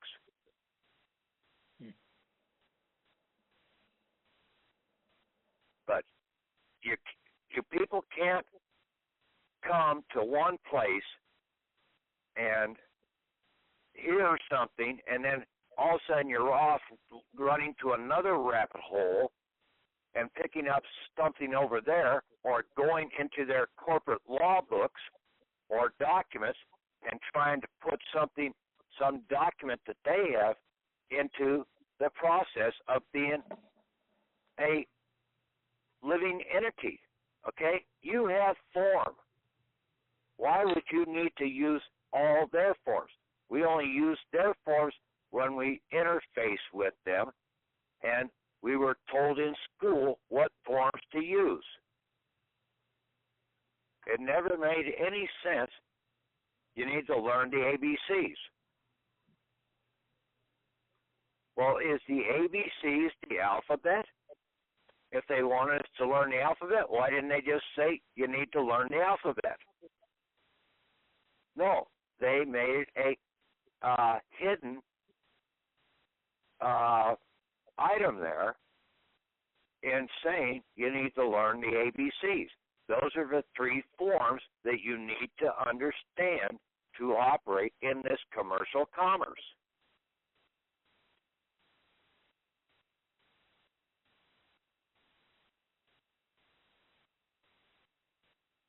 Like I said yesterday, okay? Everybody wants to go out there and think that Ron Paul is a savior out here for the Republic. And basically say, yeah, they're putting threats against his life and everything. Well, basically, he could help the damn country real damn quick, and basically,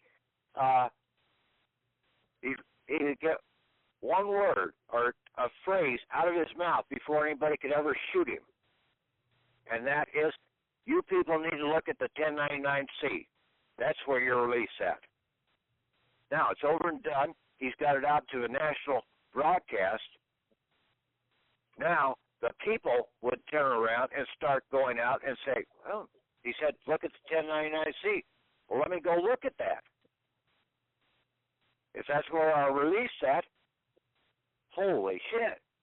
We cancel the debt. We're the owners of America. It says, we the people, in order to form a more perfect union, establish this thinking constitution for a corporation.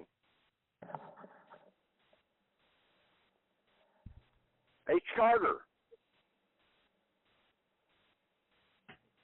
We don't want a king. We'll set up this charter organization. But we're not going to give it all its powers. And see, that's what the monarchs out of Europe had a real problem. They wanted a king. And that's what basically the Hebrews, back in after Moses, they kept wanting a king.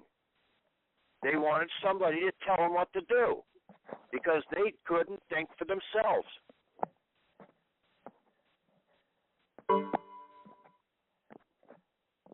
You're supposed to have freedom of choice. You're supposed to take on the responsibilities yourself.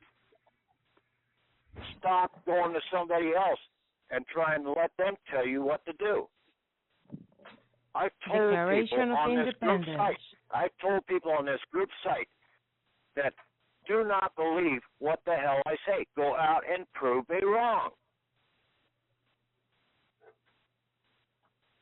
But very few people have ever really done that because they don't understand what the hell I'm saying. I talked about this 1099 A, B, and C well over 4 to 5 years ago. Mm-hmm. Okay? People were coming to me to find out about what the 1099A was. But the problem we were having was that we did not have the right federal identification number because we didn't know it was our zip code dash our 4-digit number, our bank routing number, our ABA, to divert the train to our mail depository box. Until you get mail, and mail is money. Every stamp that's on an envelope that goes into your mailbox is money that you can cash in. This country is rich beyond its wildest beliefs. There's more millionaires laying around in the garbage can than anywhere. All the receipts that are thrown away, that are never closed out.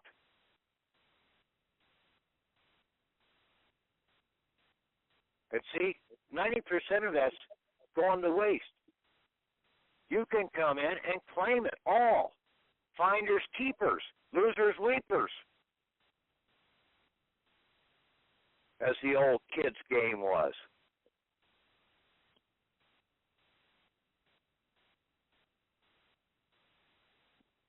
See, I'm flying off the cuff of my pants again.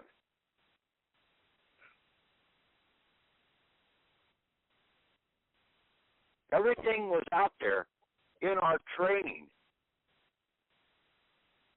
in the metaphors that we were given in stories, in games.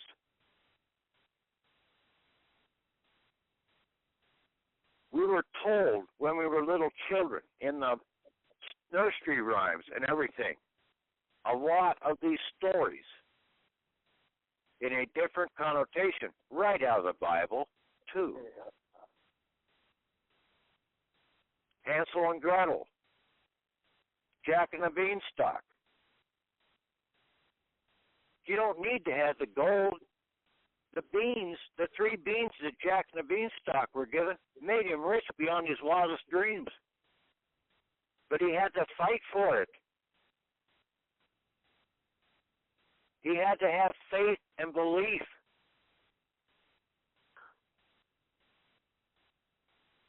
And he had to walk the path or climb the stalk.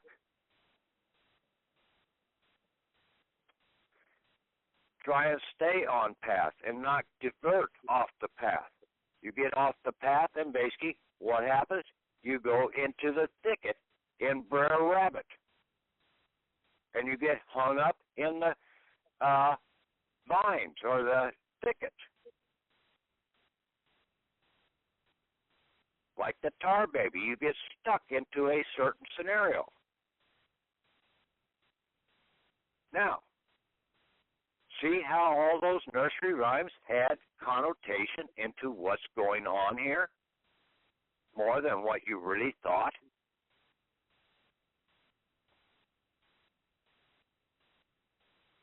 But it's pretty damn simple. You are the source of life.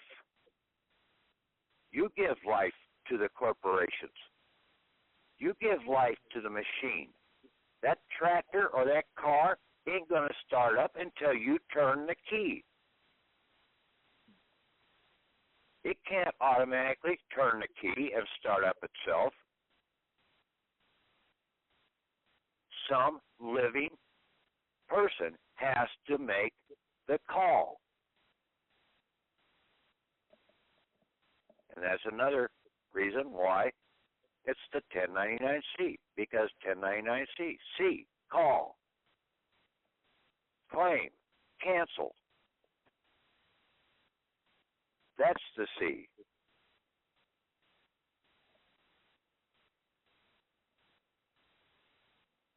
See, the language of Babel, the Tower of Babel in the Bible, was a metaphor. They basically started trying to tell you the language of the law merchants out here were confusing the people. And the English Babel system, the English Tower of Babel, is one of the worst ones in modern time. Because the words that they've come up with are totally polluted. You have to find the source of the words that are needed. That's why you want to find out where the real laws are. You need to go to the source, to the definitions of those words. Where did they derive their existence from? What was the meaning behind them? That's why the dictionaries are used more than basically anything else, at least by me. Because I'm going to the source. I'm like Neo in the movie Matrix.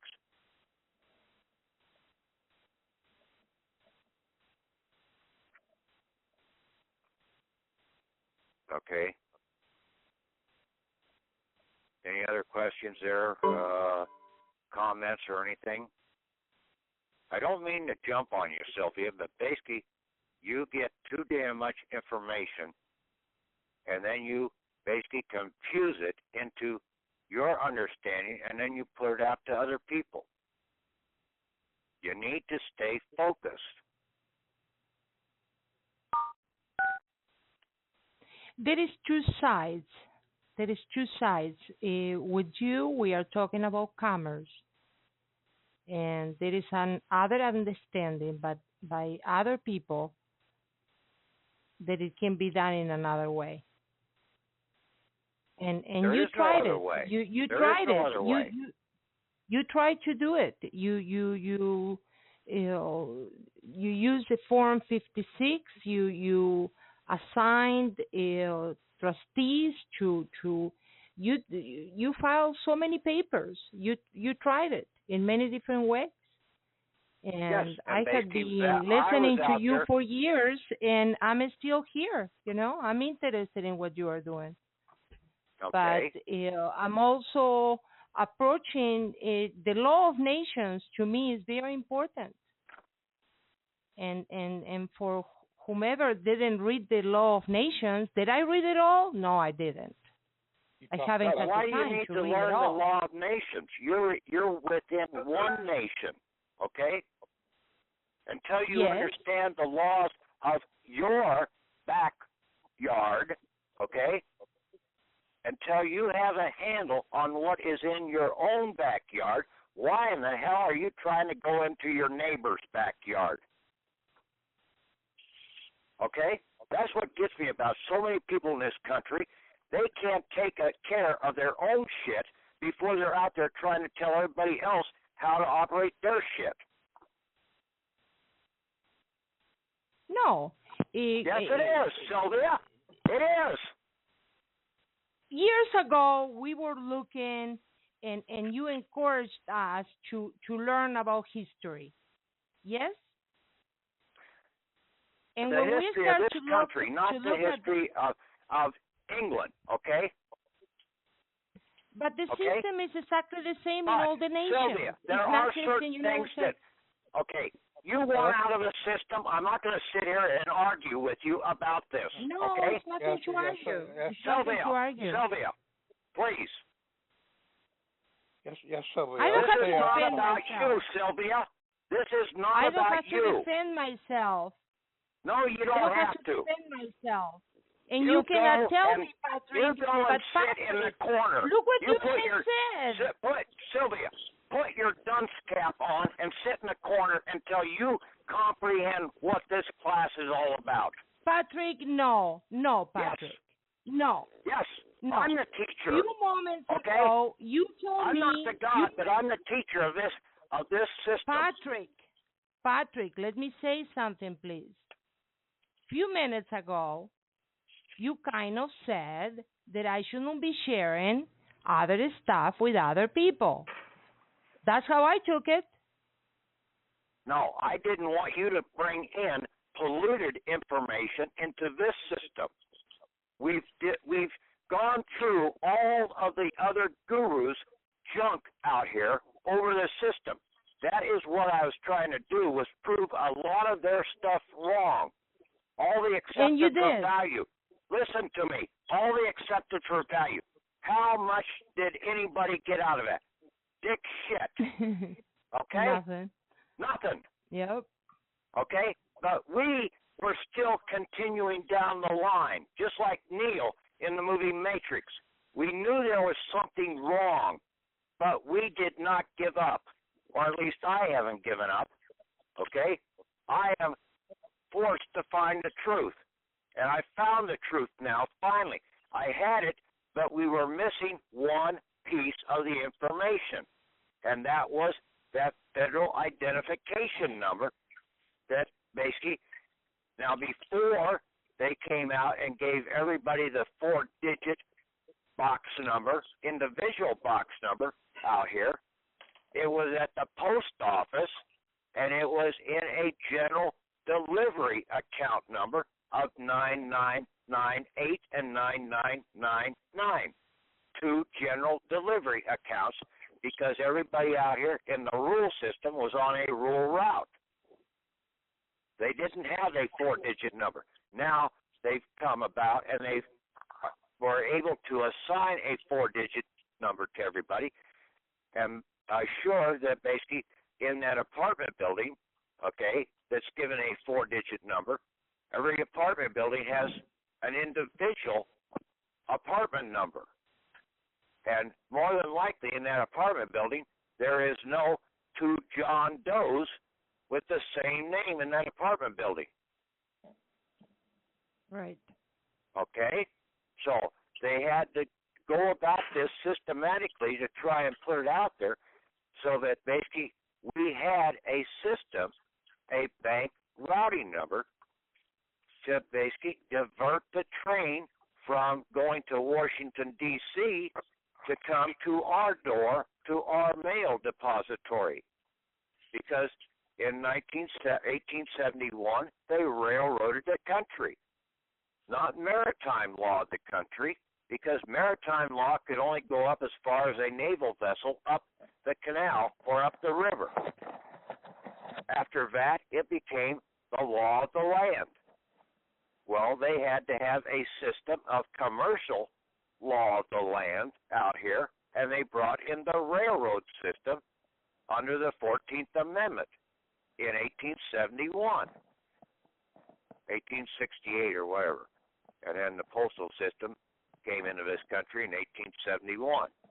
That's what you need to do. You need to break out and find out where the history is of what happened in this country. And that is in the statute at large. But you'll also find a lot of that history in the dictionaries, telling you what took place. And Anderson's Law Dictionary has done an outstanding historical usage of the words down through the history of the United States of America up until 1887 or whenever that, 1889.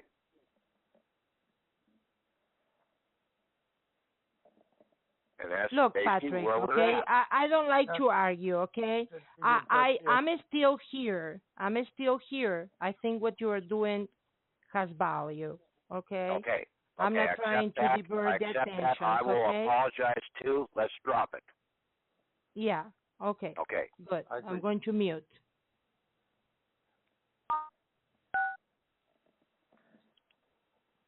I hope I didn't disrupt the rest of you people in coming unglued there. But that's what you need to do. Even in court, you need to come unglued. You need to show them that you're alive and that you're not going to take it. Okay? And that's like in the movie The Network. Yep. You have to get mad, and you have to let them know that you're not going to take it any longer. And you're going to cash out. You're not cashing out dying. You're cashing out of their system. You're going to take your toys and go play elsewhere. Now, we finally found the way to do that. Right. We take our share, our receipts, our paroled receipts that they have given us, and we cash them out. We do a liquidation of them, just like in the movie Wizard of Oz. Oh, you liquidated her.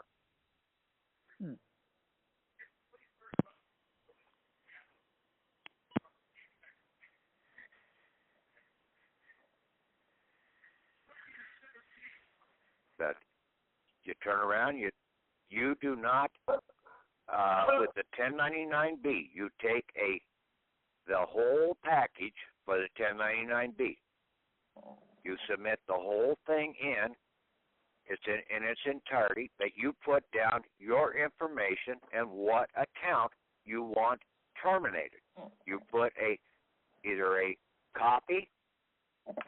I would do just a copy, a scanned copy, and say, here, I want this Social Security card receipt terminated. I want this receipt terminated. If you need to have the original, I will give it to you upon delivery. But I'm not going to fork over the original document until you tell me what I'm going to be given.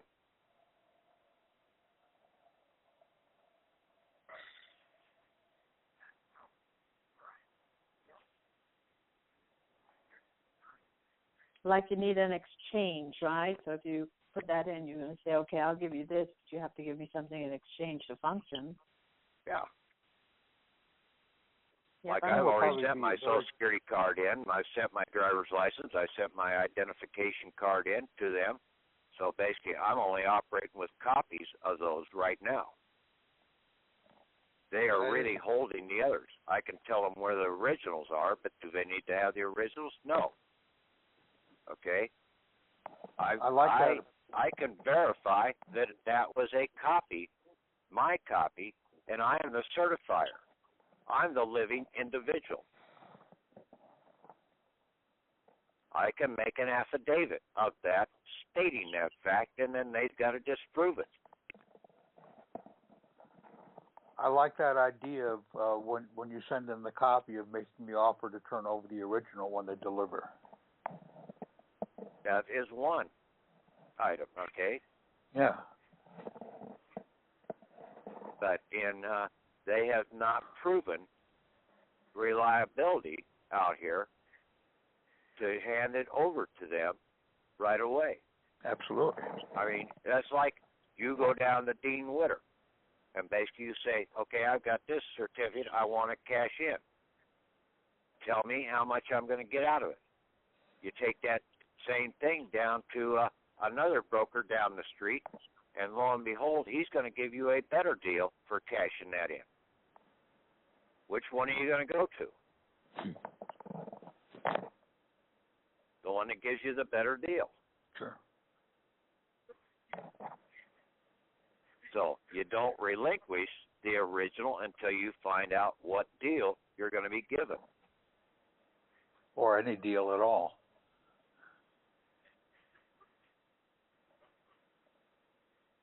And that's what the Justice Department. That's why you go to the Justice Department, because they're the ones who are supposed to be the scale, the balancers of the scales. And justice is basically bringing about equal exchangements.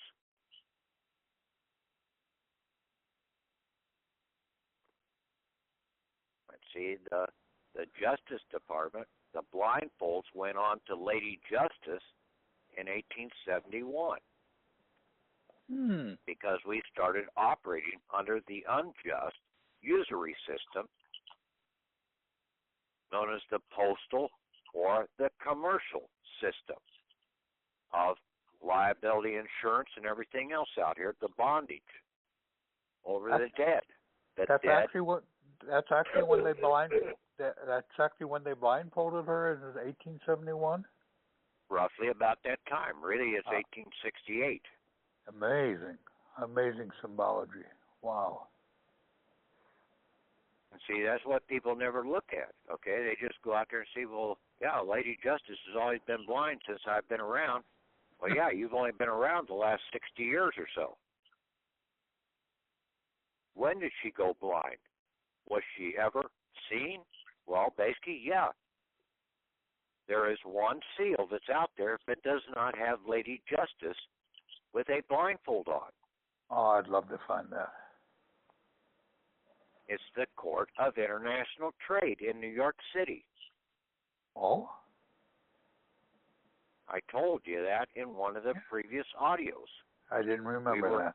We were attempting to go there in some of the endeavors out here. That one is without a blindfold on their seal.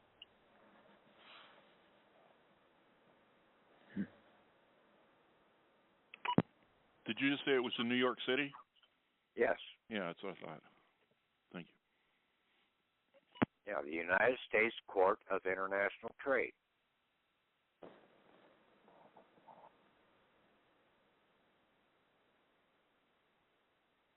It was the old customs court coming into the Port of New York. But we're not going to be going to that anymore, right? We don't need to go to there if we know what we're doing, okay? Because we know the AG is the right Now, place. if the Attorney Generals do not do, then we will, and the agents out here for the corporation do not comply, then at that point in time, then we would go there. Okay.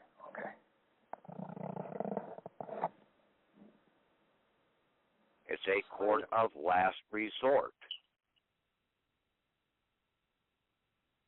You would first take it through your federal court system in the de jure side, the American side, not in the United States corporate side. The Article 3 courts. Well, basically, it's not. Yeah, don't worry about those Article 3 courts because basically Amendment 11 took a lot of powers away from them. Oh, okay. That's what I'm saying. That 11th Amendment, you need to read and understand the amendments. And most people don't know how powerful those amendments are. The government cannot create a religion. Article 1. What is this other system? It's a system of belief. It's a religion.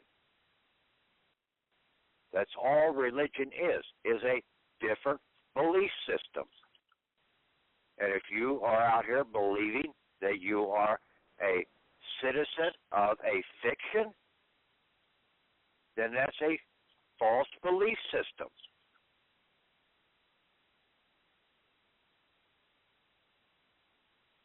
Believing that a fiction has control over you,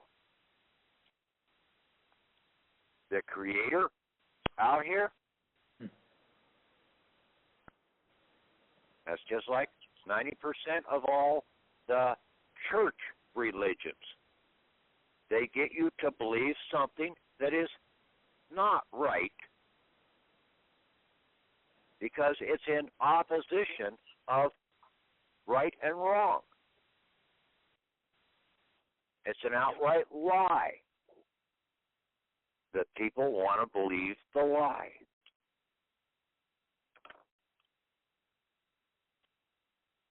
Okay, back on subject. Anybody have any problems with some of the items out there in understanding the 1099 A, B's, and C's and the process that you need to go through?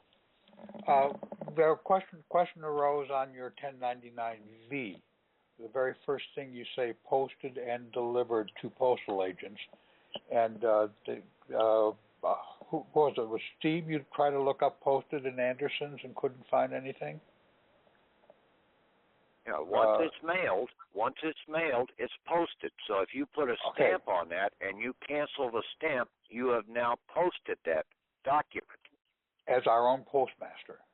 Yes, you are the postmaster. Okay. Right, okay. That's what I thought.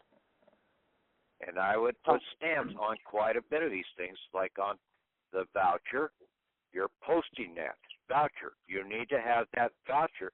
And if you read the definition, I think it was in voucher, in Anderson's Law Dictionary, it talked about putting a 2-cent stamp on that. So it can either be a 2 or 3-cent stamp that you put on that voucher. Yeah, that was brought up before. Tom, I brought that up. This is Marshall Patrick. Okay. I was asking on the affidavit. I was looking up in the Anderson Dictionary. I spent all day in there. And my question to Tom or to the group earlier, you had put on your affidavit of office of American Principal, posted, signed, and sealed. And I just wanted to understand those 3 words. I understand the sign, and now I'm understanding that you did put a yeah, I did put a stamp on it. I did stamp put on that it. Little, yeah. And you drew a line diagonally through it? Yeah, you did put the date, and then you draw a line, and then you sign it. And so you are essentially with the line, you're canceling that stamp on that date. And then you that, you put your fingerprint, your thumbprint, because it's your right-hand person that's canceling that stamp. Okay, you put that right on the stamp then, you're saying? Yeah. Or sort of lay it to where it goes outside the stamp so that basically it will be on the paper so nobody can take that stamp off and remove everything at the one time. There will still be residue laying around the outside of where that stamp was. Okay. So it touches the stamp somewhere. So you can just put black ink on your finger and like cancel the stamp just like they would stamp it. Well, I would do it with red ink. Okay. Do it with red ink. Okay. Okay. I just wanted to clarify. Red is the symbology of blood, living blood.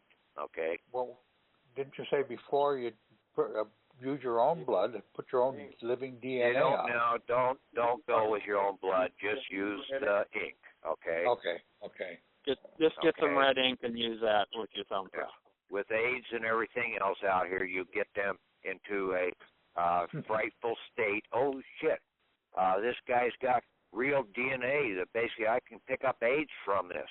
Why was the big AIDS scare such a big deal? Okay, the blood transmits the virus. Oh, yeah.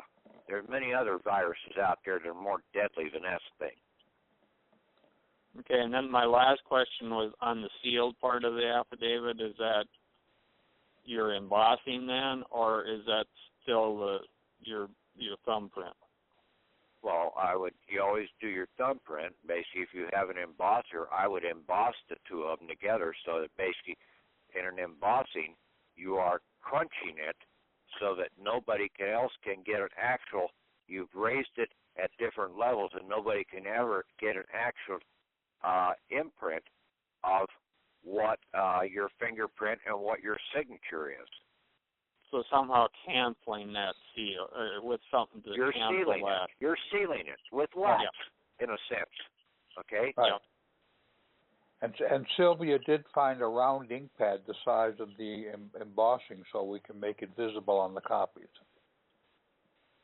Yeah, there's a thumper. They call them thumpers. And you just lay that over and sort of thump that ink pad down onto the raised part of the embossment. Right. See, that's what, for the life of me, I can't think of his name now, out in California. I talk to him all the time. Daniel. Yeah, Dan. Okay. Dan Judd. And he, in his package, he has a thumper with it, and you can get it in different colors. I use the color green. Some people use the color red. Some people have gotten it in blue. But I would go with green. Green is from the ground, the living color that comes up in the spring.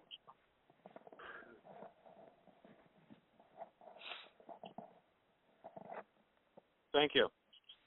Okay. The other question I had was, like, if I want to cancel out a mortgage.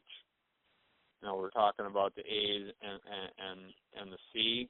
Are we still doing both A or the C and the A to acquire the property back then? Well, basically you have the property, okay, but there are several parts to it. You have the mortgage with the bank. You do the 1099-C. You cancel the diversion, the initial mortgage that basically you sign. If it's over a 3-year time frame, then basically the money has been fully paid to that corporation. Now you can cancel the debt that is there. Okay. Now, after 3 years, they will give you a closing statement for what is owed on that property. Okay. They will sometimes give you the amount of interest that you paid in against that property. So you would put down the original debt you're canceling, which was the original mortgage in Block 2. Then the interest that you paid in Block 3. Then you would say, yes, the debtor is liable because they're the ones that have written the bonds out there to make the restitution. Now, you would put down below what residue is still due back to you in Block 7. And that would be basically the amount that has been deducted. Okay, so the residue is going to be the amount, well, try and look at this from an accounting standard. It would be the amount of the house minus what is left. In other words, what you paid out of your back pocket already. So if you paid out $1,000 to that house, that is what would go in block 7, not the leftover. Because you're going to cancel the debt. You're saying, hey, that doesn't need to come back to me, okay? It doesn't need to go to the Treasury. It needs to basically settle the account. I want the house. That is what I am taking as the rest of the exchangement. I'm exchanging what value you have bonds for the house.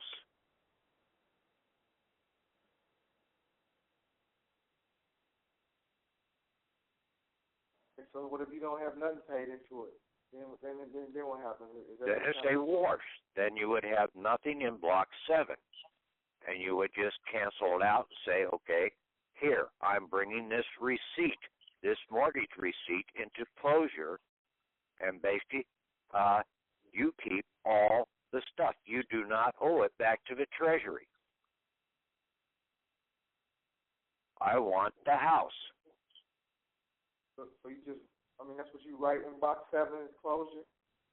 Huh? That's what you write in box 7 is the No, you don't put anything there. If you have nothing coming back, you leave it blank. You don't mark block 5. And you just put in block 4 what the debt was that you are basically only asking for the release of the house. And that's what you would put on to the 1099-B, that you want the house, the mortgage for that house given over to you. The fair market value is going to be that house free and clear from the mortgage.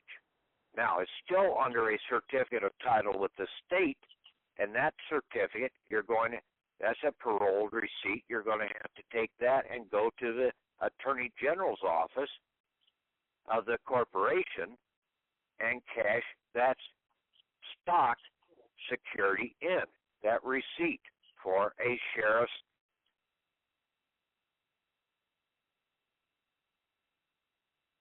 And there is residue attached to that because you've been paying out of your back pocket, in some cases, property taxes. So those property taxes, you made a double payment. And you would claim those back. That should be coming back. Well, you would do the property taxes with a separate 1099-C, but there would still be residue that is associated with that certificate of title to the property.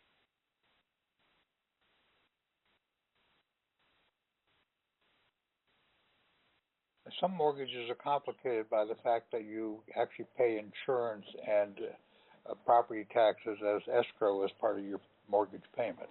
So you have to break that out. Yes, you have to learn how some shares of stock and how the dividends are paid out into the shares of stock. You need to break out, and I think I posted one of those dictionaries up there, or both of them up there, the USBS banking dictionary, and then there's one other one up there for some of the banking terms to look up. What was the name of that one, Patrick, the first time you said? Well, USB banking or something. It should be in the file section there somewhere. I'll try to look that one up then. Yeah, there's a couple banking dictionaries, 2 of them that I had. So basically, on trying to cancel out a mortgage, we need to call a mortgage company and get a payoff then? Yeah. Yep. and then we figure out what we've paid in over the years on the principal. Yeah, sit down and think about it. Okay? Yep. No, I am. And then fill out the form. Read the instructions, okay? See, well, you got into this problem by not reading the instructions. I understand that, but I'm waiting for the forms right now. I've ordered them, but I don't have them in front of me, so it's a little bit hard to understand some of them. Well, but basically you can go online, okay? You can go online and download the form from the IRS. The instructions are there. There's also individual sheets of instructions online. So all you have to do is go online into the IRS website, type in 1099 into their system, and basically it will print up about 5 pages of 1099s. The pamphlets and everything else that are associated with those for 2013, 2012. Okay. That dictionary, UBS Dictionary of Banking, is in the Going to a Commodity Broker folder. Going to a commodity broker, you said? Yeah, that folder isn't any longer up on the group site, but I downloaded it to, I'm pretty sure I downloaded it to the e-concurrent, but I'll make sure I did. Okay, I'll look for it there. Yeah, I think I might have moved it around into general information or something like that. I thought I tried to keep some of those things up when I pulled some of those other folders down because I was just getting too many folders up there. Yeah, but I think your history is really important as you made. You keep going backward, and you can see how this developed, and it helps you understand what it means currently. That's why I put all that older files up there, because I think they're important. So, okay, I'll make sure that that's up there. Okay. Thank you, Tom. Thank you, Patrick. Or do you want me to repost it on the site, Patrick? Yeah, if you want to. I mean, there's enough space on that thing. I just can't get into the damn thing now. I don't know what. Oh, you still can't get into it? Okay. Well, that was strange because the moment you couldn't get into it, I could get back into it. Because I was not able to post for about a month. Patrick? Yeah. Yes. Were you talking, Patrick, about the top secret banker's manual for bankers only? Well, that one's out there, but basically that is that's not a good, that is for the hidden side of the banking system, and basically it really doesn't apply to what we need to know about the system as much as what everybody thinks it is, okay? It's more their deceptiveness to control and deceive the bankers that are working for them. Yeah, thinking that they have all the answers. No, they're not going to give their employees all the answers. So that secret banker's manual doesn't have all the real answers that are needed. It's only got the one answers that are controlling them. Okay. Okay. Yeah, see, people rely too much. Some of these people out here, like I said last night about ARP, American Free Press. Well, basically that's not free, and it is basically a controlled press. It's just another thing, and they use the terms American out here. No, it should still be, we are a corporate controlled press. Because basically they're trying to get you, in most cases, in all their garbage readings, they're trying to get you to revolt.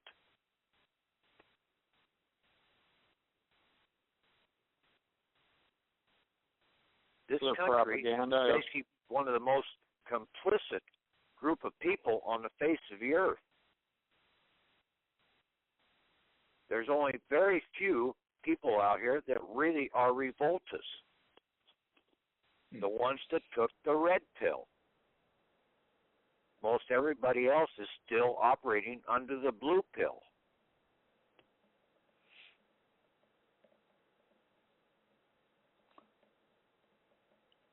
So they may have thought they took a red one. Huh? Some are still operating under blue, but they think they have taken a red one. Yeah.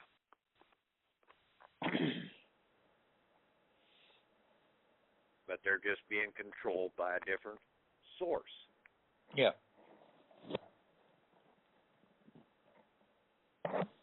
Patrick, I have a question. Yeah. My mom needs to discharge credit card debt. Where does she send that to? The reason I ask is because I did a little bit of research on Discover Card. The address that you send a payment to is not the same address as Discover Card. And then Discover Card is a subsidiary corporation of Discover Bank. So my question is, do I send it to the payment address? Do I send it to the Discover address? Do I send it to the Discover Bank address? What do I send the discharge process? I would send the 1099-C right back to where the source where that bill originated from. Okay? Okay. So then that will be...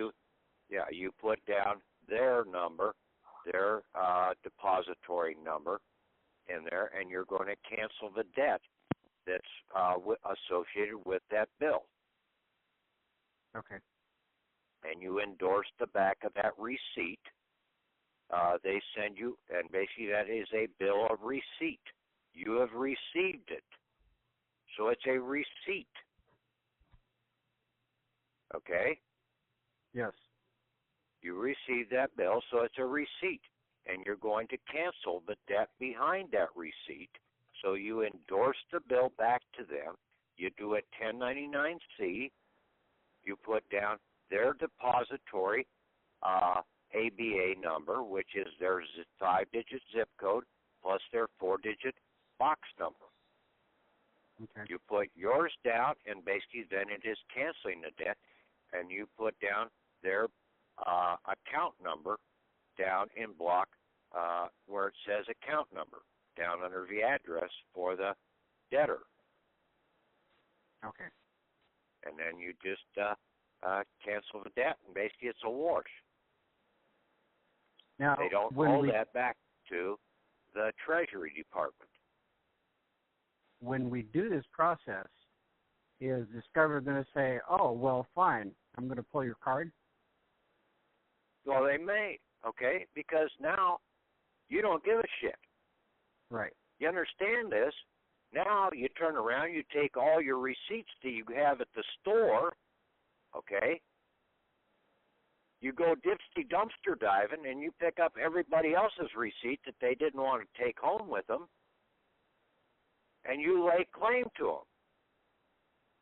You add those all up, you do a 1099-C for those receipts, you send those into the CFO of that company, like Dollar General or Casey's or Walmart or whoever. It's all prepaid. Right. You turn around, and when you cash those receipts back in, you are canceling the debt, and then basically you're going to pick up the credit that the resi due that is now attached to them. Okay. You paid out of your back pocket for them, you say, so you made a double payment. You're claiming one of the payments back. Because Greg, they wrote bonds to make that product. Right. Greg on the chat says that most newer cash register receipts fade out and go blank in about a month. And are they doing that to prevent claiming the money back? Which could be. Or they're just being cheap. They're going blank? Yeah, I've seen that. a lot of receipts fade rather quickly. And then Megan says, well, she digitizes hers so she can print them out whenever she needs them. Yeah, I had a problem with the city out here in where I live in Lincoln. They're a thermal. It's a thermal activated paper, and it prints instead of a toner. The heat from the digits thermally makes an image, and then after it cools down, it's blank. So they're planning on collecting the receipts because they've been doing it for years. They're planning on basically having those receipts just disappear, so that basically they don't have somebody that can come in and cash them in. Right. I've been complaining for years, so I make them handwrite one now, and they'll give me a generic receipt. You don't have to do that. You just, when you understand what you're doing, you're going to take those receipts and turn around and send them back to them within the time frame that before that goes blank. Oh, they go blank quick. Well, then you run a copy of it and basically attach that copy to the blank sheet then. They're not even good enough to make a copy. It's a racket. It really is a racket. Well, that's from some of these shyster places, but basically for the most part, most cash register receipts that are coming out, at least here, are still on the old paper type scenario, and basically they don't go away. Listen to this. I make them write out a receipt for me, and then they doesn't even say who it's from. I go, hey, where's the City of Lincoln sign? No, and then they pull out their stamp and stamp it, after I ask them to stamp it. Otherwise, it's like a receipt that you don't know who it's from. It's just like a generic receipt. So, I'm not saying the FBI should get involved, but it's like they should be grand juried. Wait. Yeah. What receipt are you asking for? Water, garbage, sewer, utilities. Okay, they send you a bill, don't they? Yeah. That's the receipt you need to worry about. Yeah, but they don't know if it's paid unless you have a receipt. Listen to me. Okay. That is the receipt you need to have. Okay. When you do the 1099-C, you are basically bringing that receipt into full. Yes. Okay. That receipt now goes away. It disappears. Okay. So you don't need a receipt. Right. See, you're arguing something that you didn't know what you were arguing about. Right. You were asking for something you don't need. Okay. Because you canceled the bill. You have your 1099-C saying that bill was canceled. Right.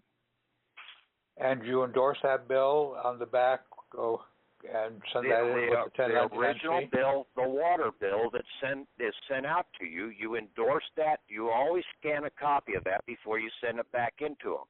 Right. And I would just sign it and then put your thumbprint in red on that signature. And that is what you're sealing that bill with. You don't need to do the embosser, but if you want to, go ahead and emboss it too. Okay? And then you do the 1099-C, and that is you have brought that bill or that bill of receipt because you received it into full closure or receipt in full. After a receipt in full, it can go off the books. It's done. It's out of here. Yeah, that receipt, that one can disappear. Thermal paper, or for that one, it's gone. But the one that you need to get from the cash register, I don't know too many of those cash registers that basically those receipts are going to all of a sudden disappear out of the stores because they have to stay out there for at least a 30-day time frame. That is in the law. You have to have a time frame of being able to bring those back into settlement. that is under their codes of law that they have to operate. They're operating under the 10 of the CFRs and the UC, United States codes and the state codes. That's their coded law, that those receipts definitely have to stay out there for 30 days. Well, if they stay out there for 30 days, they're probably going to be still on the paper after 90 days, after a year. That was like in your definition of deeds. You said to have and to hold and to have a duration. Yes. It's in deeds. If you look up in the definition of deeds, you have to have a statement in there about the deed. And basically that's what we're doing, in that we are deeding our property back to ourselves. So in your document of deeding back to you, you have to say that I am going to take this back to have and to hold for my lifetime. After that, you don't give a shit. You're dead. I'll pass it on. Yeah.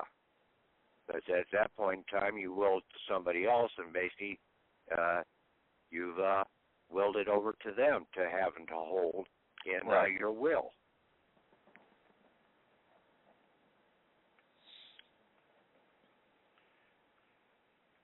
Hey, Patrick, I have a question. Yeah, go ahead. All right, I'll go first. It's Gita. Can I do that for all my, say I shop a lot at Trader Joe's or Whole Foods? Collect the receipt and do that? Sure. Okay. Yeah. I'm going to pile them yeah. up. Oh. You just need to start collecting all your receipts, all your gas station receipts. You can drive for free in this country. Yeah, all your gas is prepaid. You need to take it away from the oil companies, because if you don't claim it back, they're making all these big profits. Everybody's sitting around the coffee table complaining about the oil companies making all these huge profits. It's because we don't come in and claim what's ours. It's our fault.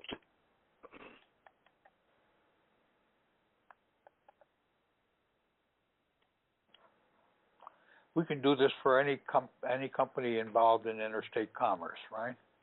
Well, any company really, okay? But in a lot of cases, some of these local mom and pop places,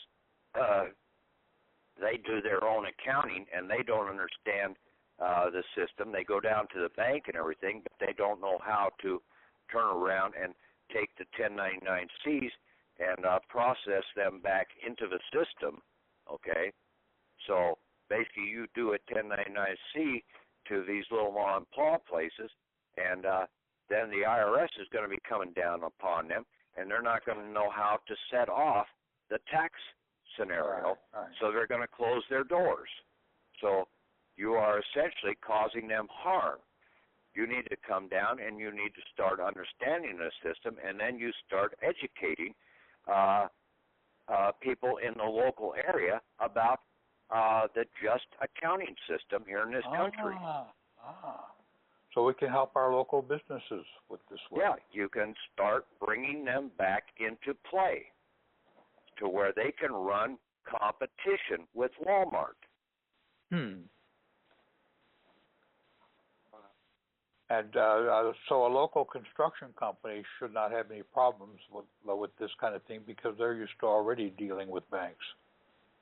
Well, yeah, everybody is dealing with a bank. Every public corporation, okay? And see, the banks control the corporations just like they control the people. Okay, right now. In fact, the banks have more control over the corporations than they do over the people. Yep. You just don't see it, okay? Because the banks put into law that the corporations cannot carry a balance on their books over to the next year. They have to zero their books, so they have to give it out to their shareholders instead of carrying it over to the next year and having some funds on the books instead of going to the bankers to borrow the next year. they have to zero their books. Now they have to go to the bankers to borrow. I didn't realize the banks forced that. Oh, yes. See, people only see what they want to see. They don't see the broad picture out here of how the bankers got the corporations into existence and basically took them into the public realm, just like they did with the people. Right. Took them out of the private realm into the public realm. See, that's what Henry Ford was fighting against, what was going on. He was trying to carry over, but basically they got him into the public scenario, and then basically the bankers would not loan him the money anymore unless he complied to the public corporation laws.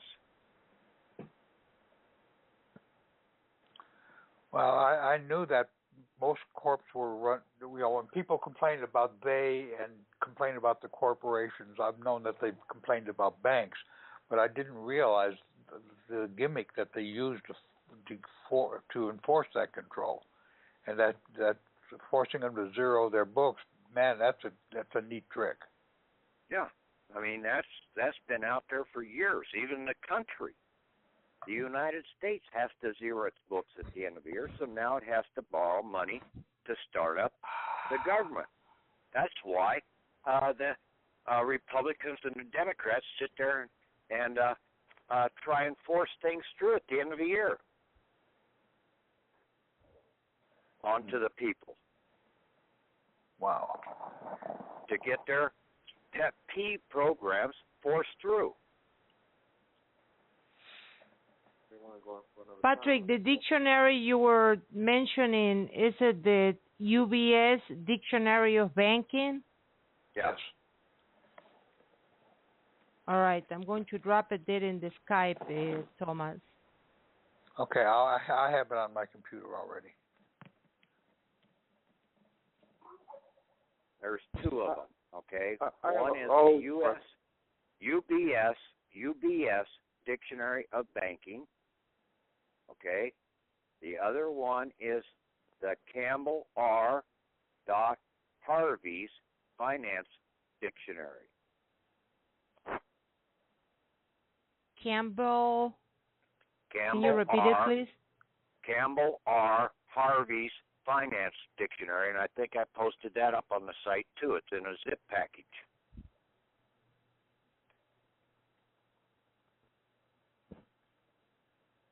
I don't have that one. Yes, it's in the same directory, going to a commodity broker. It's 1.6 megabytes.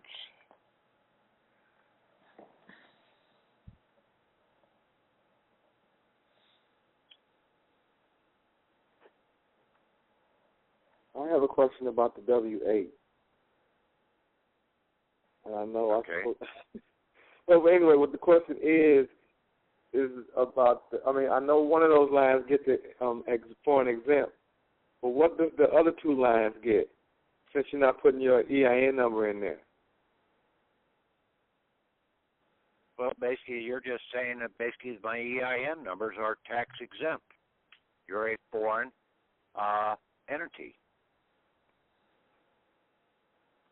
Okay, so all right. But that still doesn't explain which.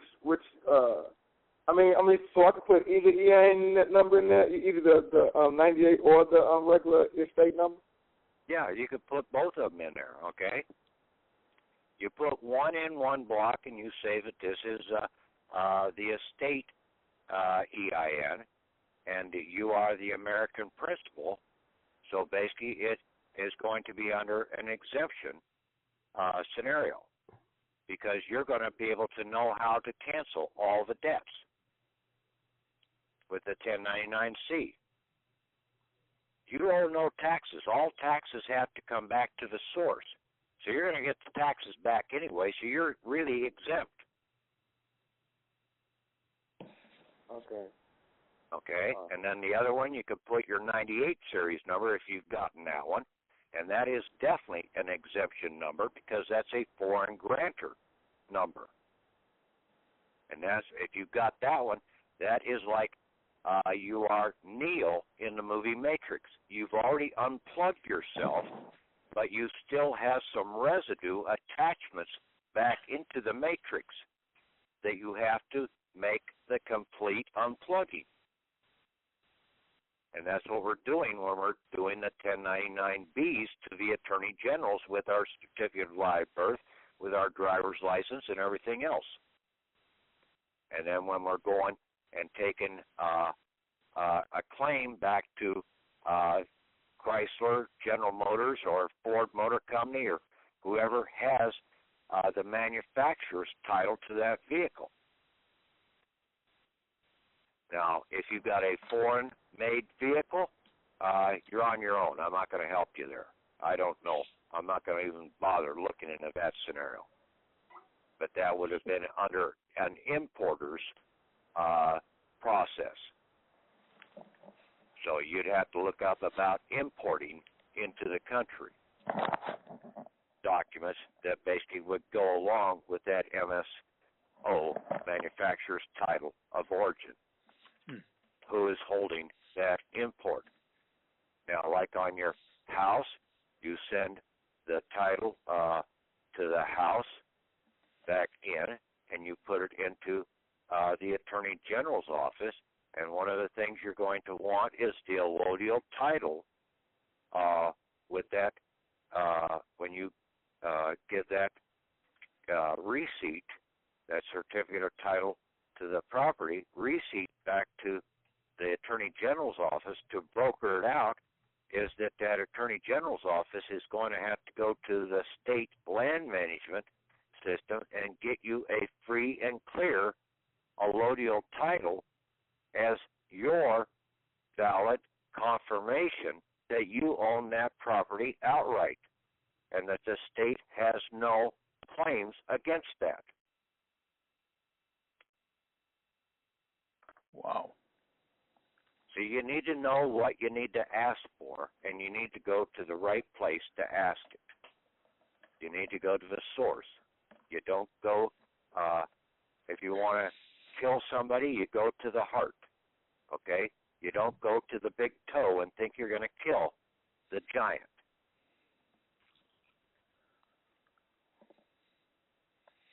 It'll take a long time for him to bleed out of the toe.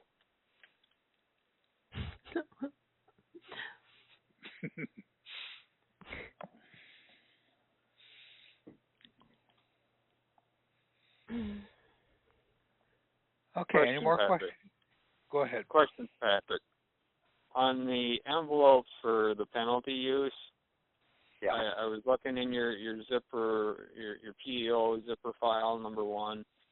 You listed the permit, like a G48, and you listed $300.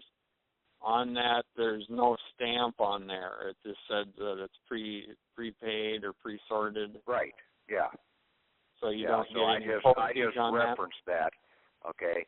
It's probably going to still be a 46-cent, but we don't know that, so I just put that down as reference. That's what the penalty was associated with, was from that source. Okay. Right. That's why I put that. I see there is a permit number on my envelope. That's why I was questioning. Yeah. And that is their permission to put that $300 penalty on that envelope. Okay. So I just use the $300. I don't worry about the postage, or is there a way of finding out that postage? Well, yeah, you don't worry about the postage. Okay, that's been taken care of in the set-off. Okay, somehow. So basically, you only worry about the value. If they have a value showing on that, you can claim that value. You're claiming the $300. You don't see a 46 cents, so you can't say that there's 46 cents there because you don't see the value. So on any of the mail that comes into the house, if it's a flyer or an advertisement, or if it's coming in with a prepaid, that's junk mail. That's total junk. Okay. That's not usable, and that's not usable. You can't claim 46 cents on that because basically they may have only paid 18 cents. And in most cases, they're actually paying that amount. So you can't claim that. It's a different scenario. You can only claim when it has a value, a cent sign or a dollar sign on it. Okay. I just wanted to clear it up because I wasn't seeing the amount in your figures there. That's what I was assuming. Since it didn't have a value, there was no way of looking it up or finding it out, or it wasn't worth the time and effort. Yeah. You know, say like you get one that has two of them. You have one in black on the debtor's side of the envelope, and that's always the return. The debtor is on the return side. He's on the left-hand side. So he is the debtor. So that $300 penalty is in black.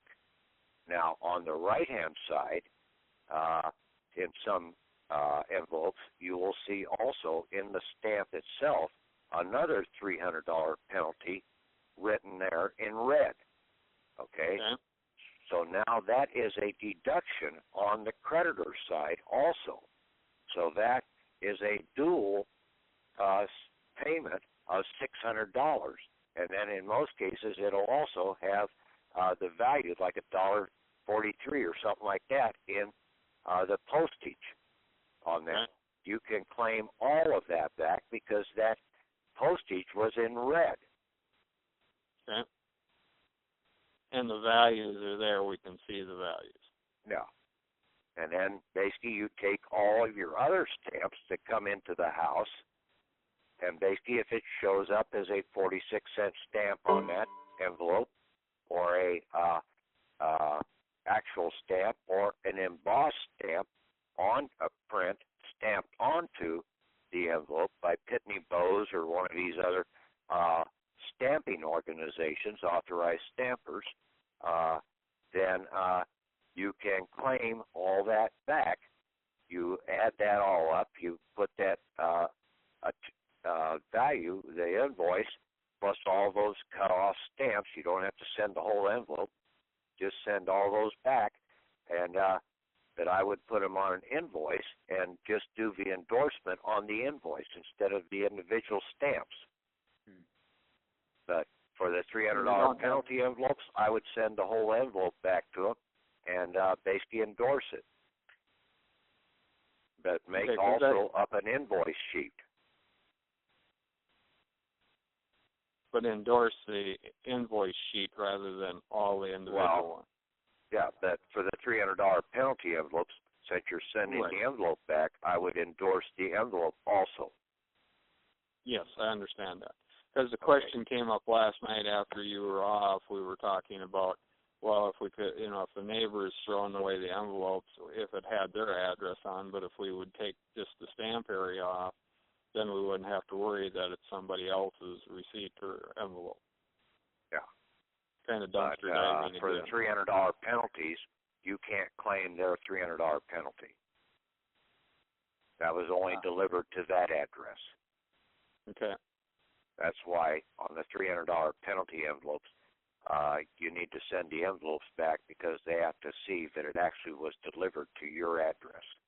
You were the receiver of that $300 penalty. Well, on this one here, it's a windowed envelope and it doesn't have my address on it. Well, then if it doesn't have the address, then basically you can go around that and say, okay, I'm going to claim this. Yes. Okay, but if it has your address printed on it, you can't use somebody else's and try and put it in underneath your name. Right. But you're going to have to go to your neighbor and you're going to have to educate him and say, hey, you got $300 here. Let me show you how to get that $300 back. Okay. Right. Help your neighbor. Yep. Yeah. So on ordinary postage, you just cut out the stamp and send them in all at once, not the whole envelope? Yeah. But you got bigger items than sit around. That's that's the last on my list. Is postage. I got a nice list. But I've got there's more money out here being thrown away in the garbage cans than you can shake a stick at, and everybody's complaining that they're dead broke. Yeah. Yep. we can go out and help fix that too.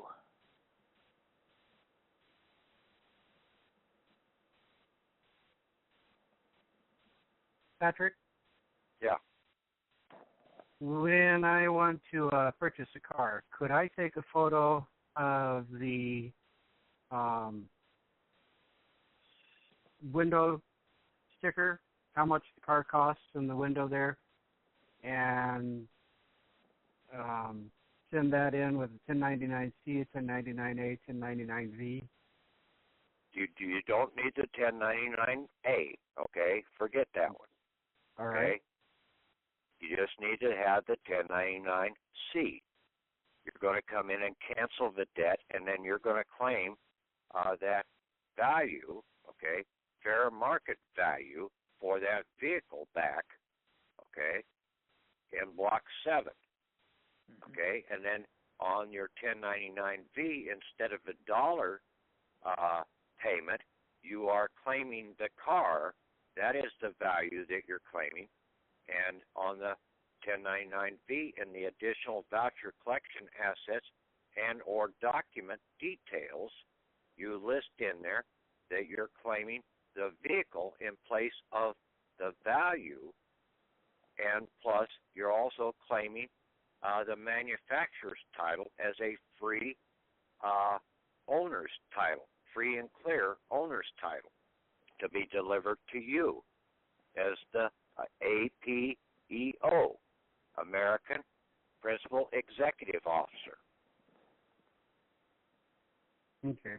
But I can just take a picture of the... Well, the easiest way is you go online, okay, and you go into car dealerships for like General Motors or Chrysler, or for one of the other manufacturers that is located here in this country, okay, Mercedes-Benz and some of these other foreign countries. You're going to have to do it a different route of getting access to them, because that's going to be under an importer's bill of lading, okay, into the country. But for the ones right here in the country, you go into, say, like you have a Ford vehicle that you want to buy, and you go in to locate Ford dealerships, and then you will basically get into there should be a website there that you would put in your zip code, and then they will tell you all the dealerships around your zip code within a 25-mile area, 75-mile area, 100-mile area, whatever. And then you can go through and see their new inventory that they have, and then click on that vehicle, and then normally they will have it online, print out a PDF file for that window sticker. You save that PDF, and then you print out that PDF, and then you endorse that PDF window sticker, and that is what you're claiming, that window sticker, and then you put that with your 1099-C, your 1099-V, a cover letter to the Chief Financial Officer that you are coming in to claim that vehicle, canceling the debt behind it. So now they have a receipt in full, a window sticker receipt that has now been fulfilled because you canceled the debt behind it. And that's to the CFO of the auto company, right? Of the manufacturer, the main headquarters, because all of those local car dealerships are tied into Mother Corporation. Yeah. Well, that was explained to me that the relationship is through the floor plan, that they're all. Go ahead. And then see that card, that CFO will direct that local, because the address and everything for that local car dealership is right there on the window sticker. Right. They know where they're at, and they will contact them and have them make the delivery to your house. Now I could do all of this online, couldn't I? I could. No, you can't do it online. Well, what I mean is I could fax my 1099s and cover letter. No, you have to send a wet ink signature. Ah, okay. All right. Okay.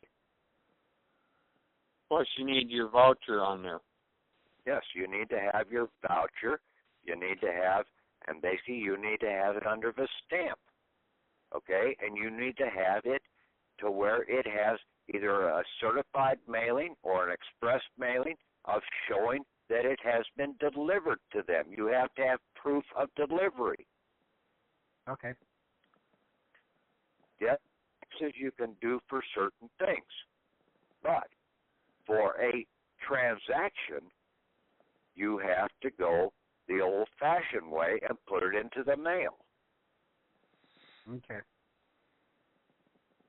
So they have to have the merchandise in their inventory, and then you can do all that online, but you have to send everything in through with your signature. Yes, you have to have your wet ink signature and your original stamps and everything else that you put on there so that you have your validity in there. Yeah, but what I'm asking is you can print out the PDF and everything that they have it. You know how you can do everything online, like find out, the car, the make, all that. The no, you don't even have to go down to the car dealership. Yeah. Go down there and do a test drive of that vehicle and say, yeah. But, I mean, you could be ordering up about 20 cars a week if you wanted to. Yeah, I get it. So you can do all that stuff online, but you have to send in your wet signature and something. Okay, yeah. Cool. I don't have enough area to park that many. Well, basically, you turn around and you start selling them off for $5,000 a piece. At least you got some change in your back pocket. I know a large car dealer in Colorado who's actually very interested in what we're doing, and he would be happy to get the car and then sell it for you at a very good price, not $5,000.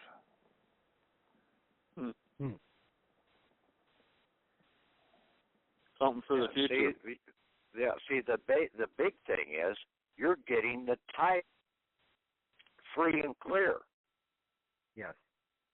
Now, that vehicle is exempt from being under the state control.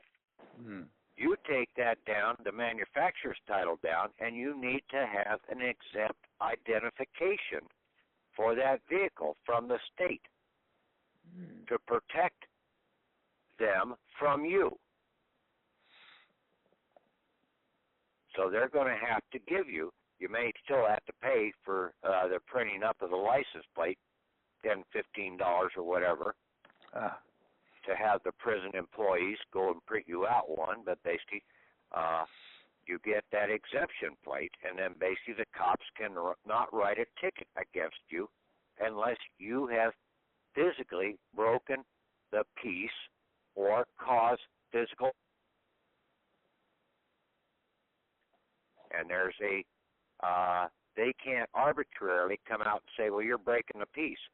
You have to have proof that I have infringed upon your peace. I have the right to travel 400 miles an hour if I want to down the interstate if there's not another soul on that interstate. If I haven't caused anybody else any harm, no foul. Patrick, you fell out there for a second. Is your battery running low? No, it might be on your side. Okay. It could be the conference call people dropped out. Yeah, the airways or something like that, basically. Oh, it could just be an internet glitch.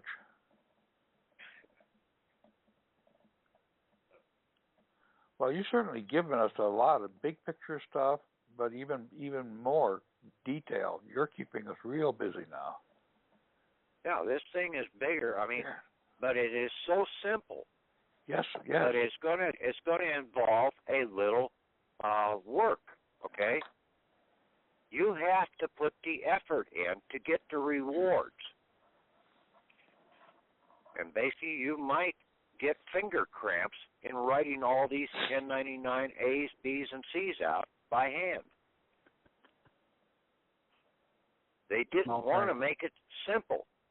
And that's why in school you were taught to legibly print so that the machines can scan in your printing.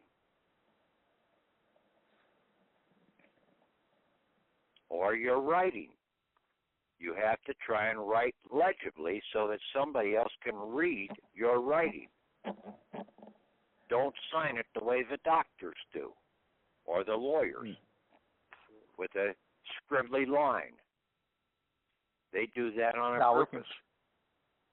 We can fill out our copy B's on the computer, but we have to submit them in handwriting on the A's, copy A.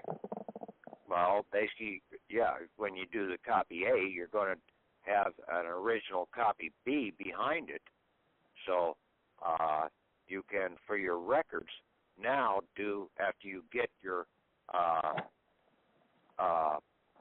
forms from the IRS, you're still going to have to be making that B copy because you're going to want a C copy also. So that I would do, I'm doing this once on the computer in there because then I have a tracking system, and basically then I can sort of keep a ledger of my, especially for the big ticket items. And then I only make one 1099A or 1099B, or no, 1099C for a voucher or for an invoice. Like I do all the envelopes, $300 penalty envelopes. I don't do a 1099C for each envelope. Right. I do a invoicing of those envelopes. The same thing with your receipts that you get from a Dollar General or your gas station or a Walmart or whatever. You list all the receipts down, where that cash register came from, what store it came from in Walmart, so that Walmart can go and adjust that off against that particular cash register. Because the cash register is the account that is holding the money. The money was deposited into that cash register. And you're going in and doing the set-off against that cash register. That's why at the post office, I've broken it down. We only have 2 cash registers here. So I do one against one cash register and then one against the other cash register. I keep the receipts separate.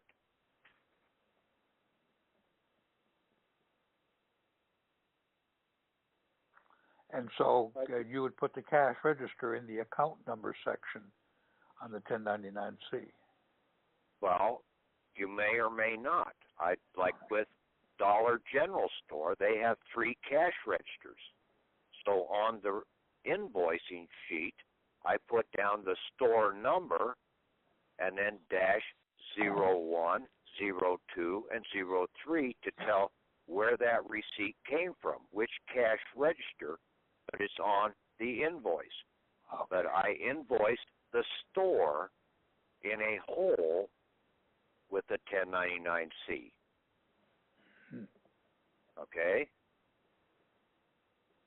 But the post office is a different deal. So, and then you've also got now the certified mail. You don't care which cash register it came from. You just add up all your certified mail receipts, and you do one for certified mail. You do one for your registered mail. You do one for your express mail. See, I'm telling you, for all the stuff that people have been following me, and basically all the money that we've outlaid out of our pockets over the years, I'm telling you how to get this all back. Yeah, but you're now, turning us that's into a hell a of a better deal than you going out and paying $5,000 for some damn seminar and not getting shit out of it because they can't tell you how to get that money back. They only speculate. You're turning I'm telling you for free. Right. That's right. Yeah. In the last two files you posted, you have the A, B's, and C's, and I'm counting them up, and you have 5 of them. You got one for the $300, the one for the USP machine, tax income, and the corporate bill of exchange. And you also have a tax CVL PEN. Those were just examples, okay? Yeah, I was trying to give you an example of what I was into at the present time, but I've added a hell of a lot more into my folder section since that point in time. Okay, but I have a question. My only question is that since I have these and I'm looking at them, which ones, which ones would I use for my certificate of live birth and my social security number and other security? They're not there. You're going to do a 1099B, and then just take one of those general 1099Vs and make it out appropriately. I got you. Okay. You may have to handwrite some of the stuff on there, but if you can't make the change, okay, you can always in the law, okay, when you're making an official document, to make a correction to a document, you can line it out with one single line and then initial and date that and then put the correction in.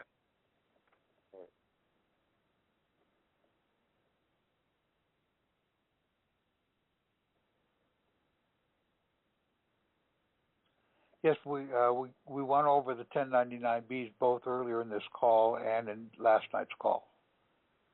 Yeah, that you just fill out. You don't do anything on the right-hand side of the 1099B.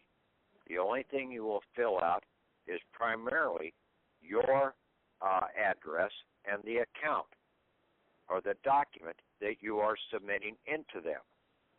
You can put down the Attorney General is going to be the applicable party and their information up there, but you can leave their account number blank.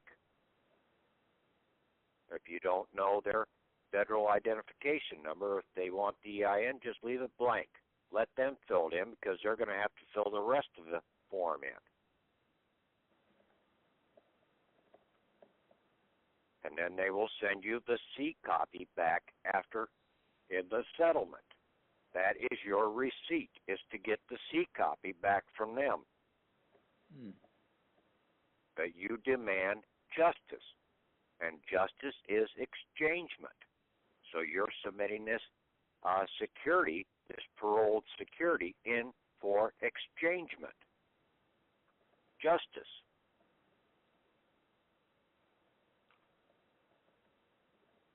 Now, see, you're out here, you're the paroler. Just like somebody is in prison. Who can parole a guy out of prison that is in there on a charge nowadays? Okay, it used to be you had to petition the Secretary of the Treasury out here up until 1933 to get the debt paid.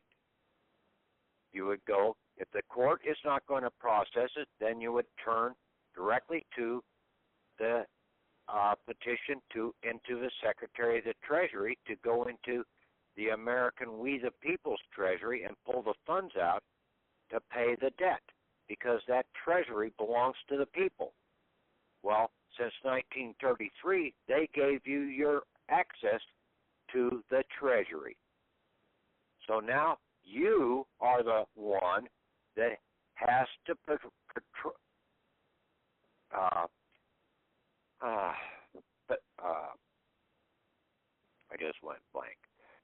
that has to probate or parole your individual body out of prison.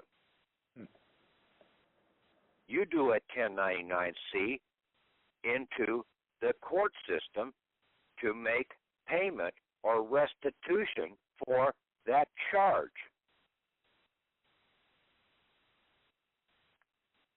You list that on the 1099-C as the debt that you are canceling. You put that into the IRS. But in most cases, since you're in prison, you would turn around and send that into the Attorney General's office. You're making a complaint to the Chief Financial Officer of that state because it's the state that brought the charges against you. So you have to go to the Chief Financial Officer or the Justice Department. And see, all these people that are in prison there that think they're in prison unjustly is because they're on parole because they're classified as a citizen of that corporation. And you are not coming in and giving them the 1099-C, canceling the debt.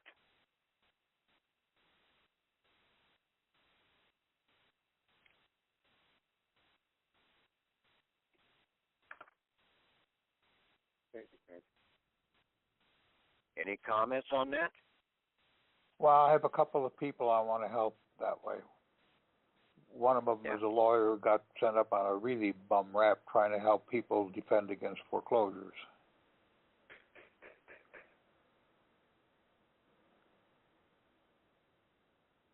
Well, what trumped up charge did they get him on? Child molestation? He was one of the top dogs in his state for throwing people out of their houses. He basically had it when people were being evicted and an 80-year-old woman died in the driveway being hauled out of the house. So he immediately went into foreclosure defense, but then he started running his own title company, and it turned out that they issued some titles to people who were doing straw man buying, which he had nothing to do with, but they dumped it all on him because the banks were after him. So he got basically had to go sit in the corner last June. He was writing fraudulent instruments, right? No. Well, I don't know. He was writing fraudulent instruments, okay? That could be. Yeah. He did not know they were fraudulent, but he didn't know, okay? He's like Jim Turner, okay? Writing those damn bonds that I told him years ago not to do. And I told him years ago that he can't charge for his damn seminars until he can basically tell the people how to pay for his damn seminars. But they didn't listen to me, okay? Okay. I thought he was just doing straight title work, but that's involved with doing false instruments then? Yeah, basically he was doing something that was basically causing some harm into the corporate structure. Okay? Okay, I'll have to find out more about that. Yeah, so don't, some of these people basically, some are complete idiots. It's going to take a little time to convert their mind around. Okay, that's like I've talked to one person out in New Hampshire. Mrs. Brown basically went along with the ride for what her husbands are doing, but basically her husband is still in the total misunderstanding of the whole damn process, and until basically some of these people are willing to admit they were wrong, don't help them in coming out of a system, because they're going to come out of a system still screwed up. Now, do you want them out in the system if they're screwed up? No. No. But if they are willing to admit that they were wrong and that they listened to something wrong and that they're willing to go out and learn the truth, then yes, I would help them. Okay, I'll find out more about that. Yeah. Don't just take it for granted that basically these guys are totally innocent. Well, I understood he was a good guy, but you brought up some points that I have to look at. Yeah. Well, there's a lot of people that claim to be good guys. George Bush claimed to be a good guy. Okay? But we know he's a regular shithead. Yeah. He's a good guy for the corporation. Yeah. Well, he wasn't even a good guy for the corporations. He destroyed more corporations than anything out here in reality. More local ma and pa corporations. Right. All for the benefit of the bankers. He's the a bigger banker. banks. Yeah, the big banks. Yeah. Great. Patrick, a question came up. Why do they want us all individuals rather than a family unit? Because they have control over an individual better than a strong family that has structure behind it. Makes sense. Yeah, Thank you. when a family works together on this, and see, that's what you really need to sit down in the education of the family. And basically the word family is household servants, okay? That means that basically all the children are servants to the family until they come of age to go out on their own, okay? That's what the word family really refers to as household servants. The family servants, the individuals that are supposed to serve the family, the household. And the father is the head of the household, and the mother is the matriarch of the household. That's the way the family structure was supposed to be. But they've destroyed that by trying to give individualities to each one of those individuals within the family, the mother and everybody else, and keep their accounts separated from each other instead of a combined, supportive estate that when you pull all the kids' accounts into under the control of the father, and then when the kids come of age, the father is obligated to basically give the individual estate to that child at the age of 21. It's inheritance, okay? But see, they've destroyed that whole structure, and then the church has come along and helped perpetrate that total misunderstanding of what is in the Bible, in the law. So in biblical times, inheritance was at 21? Yes, it was. Well, it talks about 20, but they gave credit for the 9 months in the birthing canal. Oh, okay. They went from conception to the 21, so the contract of man really started at conception. So you had 3 7-year contracts or 21 years.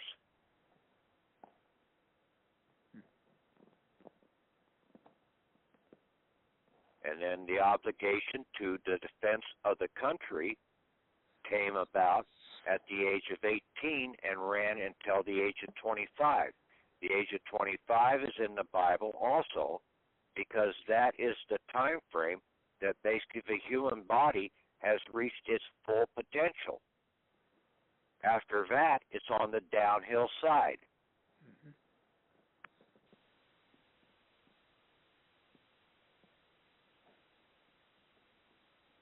See, they knew more about the structure of the human body than people do nowadays. The growth process and everything else. We have been the ones that are dumbed down. We're not the smartest people on the face of the earth. There was a hell of a lot of people that were smarter than us years, thousands of years ago.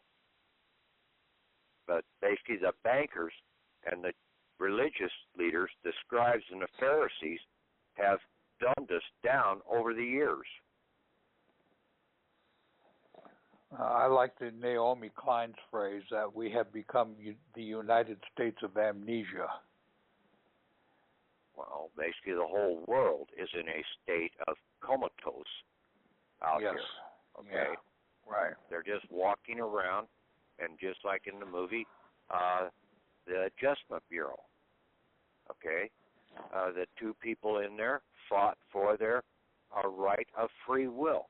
Everybody else out there was being controlled in some form or manner. We're out here fighting for our free will to do what we have the right to do, not what the corporation wants us to do. And that's what Neo in the movie Matrix was doing.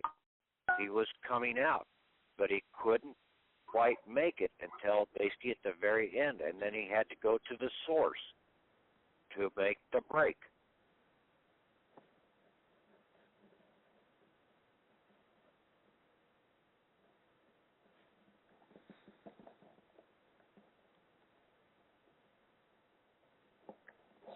Any more questions?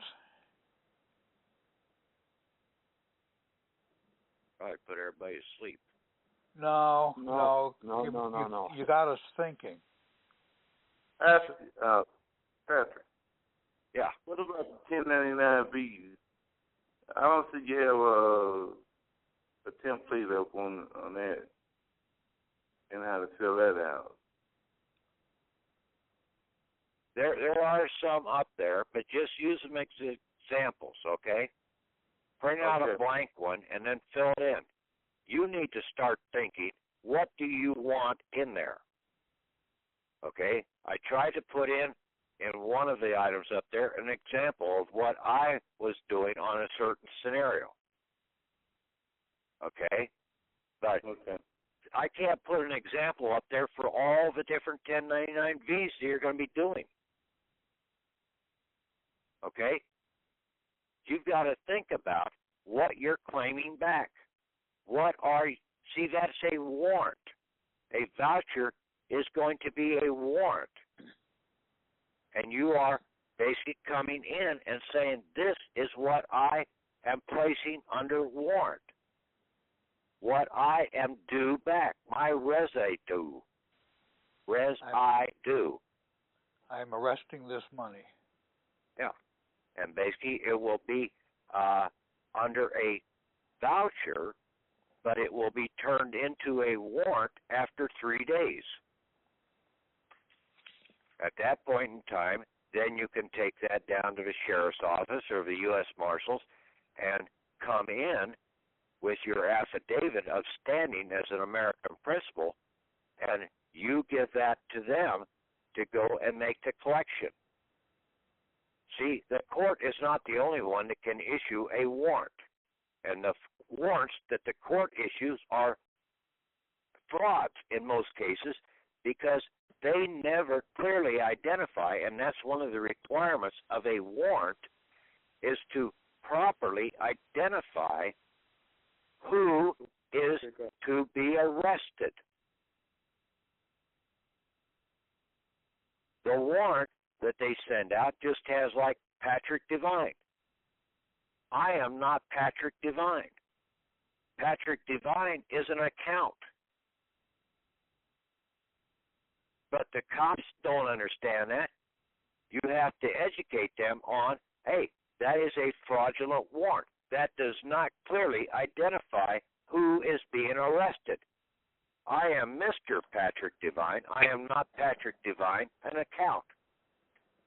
Now, you'll probably still end up going to jail, but basically you will be able to throw that in their face and hold them for false arrest, a charge back against the corporation.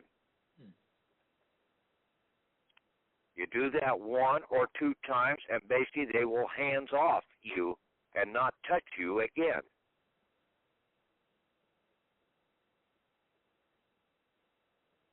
But you do it in a peaceful manner. don't give them the opening to basically beat the living shit out of you.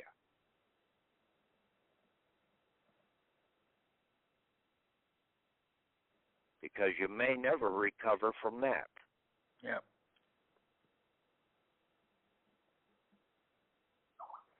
But you get this out there, and basically, unless you're a child molester or something like that, you should always have these things settled before it ever gets into that scenario.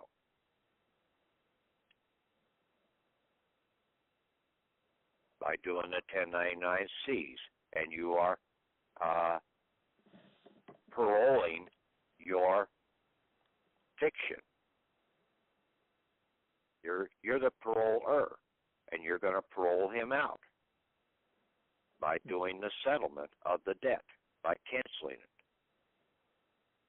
And then, if need be, claiming the credit residue that basically is due to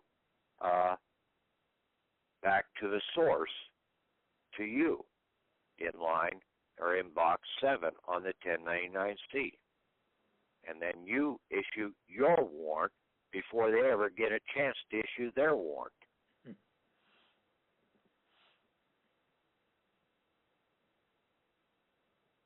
Okay, I think you've been out here for about 4 hours now.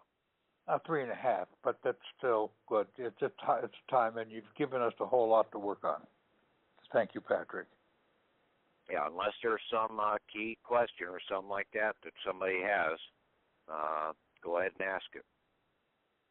I got a question, Patrick, on the embosser. If I'm looking at getting one of them, do I put Mr., then my last name, and then my first name? It doesn't make any difference, okay? You can put Mickey Mouse on the damn thing. I don't give a shit. It's your embosser.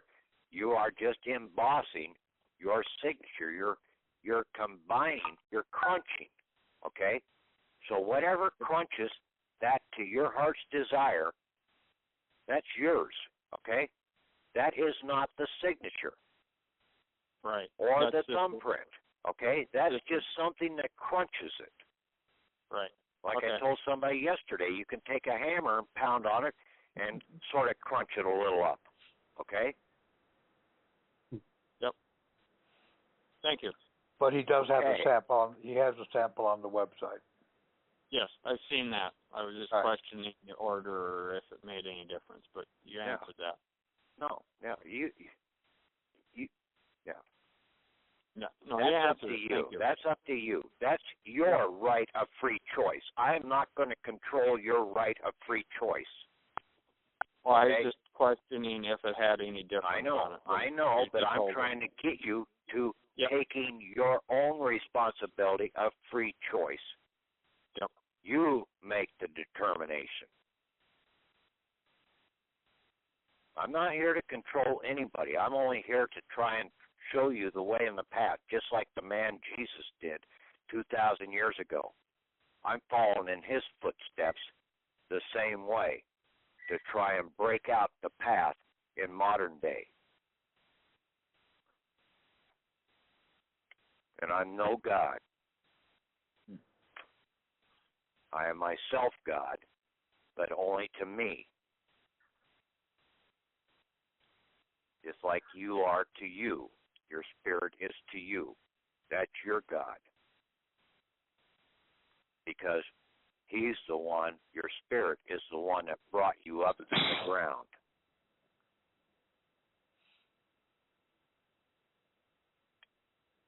But the corporations have tried to take your spirit away from you and hide it away from you and put you under their control. And that's the 13th rib that basically was taken from Adam. And that's why with the 13th rib, they created his Eve of destruction. Not his wife, but his Eve of destruction. His wife's name was Ethel.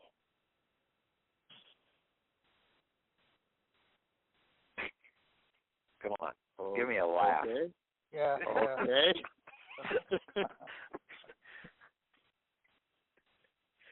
we're back to Archie Bunker. Yeah. Yep. Well, I just feel that I was not educated enough, and I want to try to get educated so I can make a difference on my family. Yeah. I want to break that cycle. Let's get to work on it. Also, I think we've had 2 very good calls, and not everybody on the group site is on there. So I think if we expressed on the group in the emails back and forth in the chat section, okay, using the message board there. Yes. Put out that, hey, you people need to listen to this audio, okay? This information is key to getting out of a system. Yeah, you guys need to start spreading the word, and that's where you spread the word is by putting valid shit up onto the website and not half this other. Well, this YouTube over here, this guy over here is saying something that applies to what we're doing. Only put something up there if he is telling everything what I'm doing, not bits and pieces. Otherwise, you are harming the rest of the members on this by sitting and watching a 2-hour YouTube piece of bullshit that's not really telling you anything. I get so pissed off at my mom. She wants to go out and buy this book and buy that book. I said, how about reading the book of Pat? You want the truth? I've got it very simply broken down here. But she won't listen to the book of Pat because that's not under print in all cases. But it is. I've got it out here on this website. All right. But she doesn't know how to access the computer very well, but she knows how to play the games on the computer, and that's about it. So it would be good if you guys, when people ask questions out there, that you jump in and respond so that they know more people are really participating in this and going forward with it. Or if you have some valid information or basically want to put out there some justification. Hey, here, I think that this might help the process. This was supposed to be a working unit group, okay? Not a bitch session or not a bringing false information into the system, polluting the system. You need to bring in what is going to help the unit. And I don't have time, and right now I don't have the access to go in and delete a bunch of this garbage that's out here. But by the time I get to delete it, it's already been emailed out to everybody else in the membership. So deleting it off the site ain't going to help delete it out of your mailbox. Right. Yeah, I could delete it if you want me to do some of that stuff, but it doesn't make any sense to delete it after it's gone. Yeah, after it's been posted, basically, you've got other things just put out there that basically that is false information. Right. Okay, got that. Can I corroborate something? Yeah. Yeah, hi, Patrick. It's Ray from Honolulu. You know about the books, how you said that it had to be zeroed out?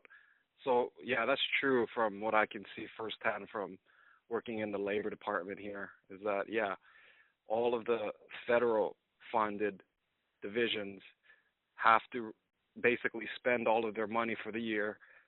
Even the interest income in the accounts have to be returned to the feds. And every year they have to request for funding. How monies are spent are tightly regulated by federal regulations. So yes, the books do have to be zeroed out, and they're very strict on that. There's a lot of reporting that goes back to essentially the Department of Labor. That's the division that we're reporting to, basically. So yeah, I can corroborate that.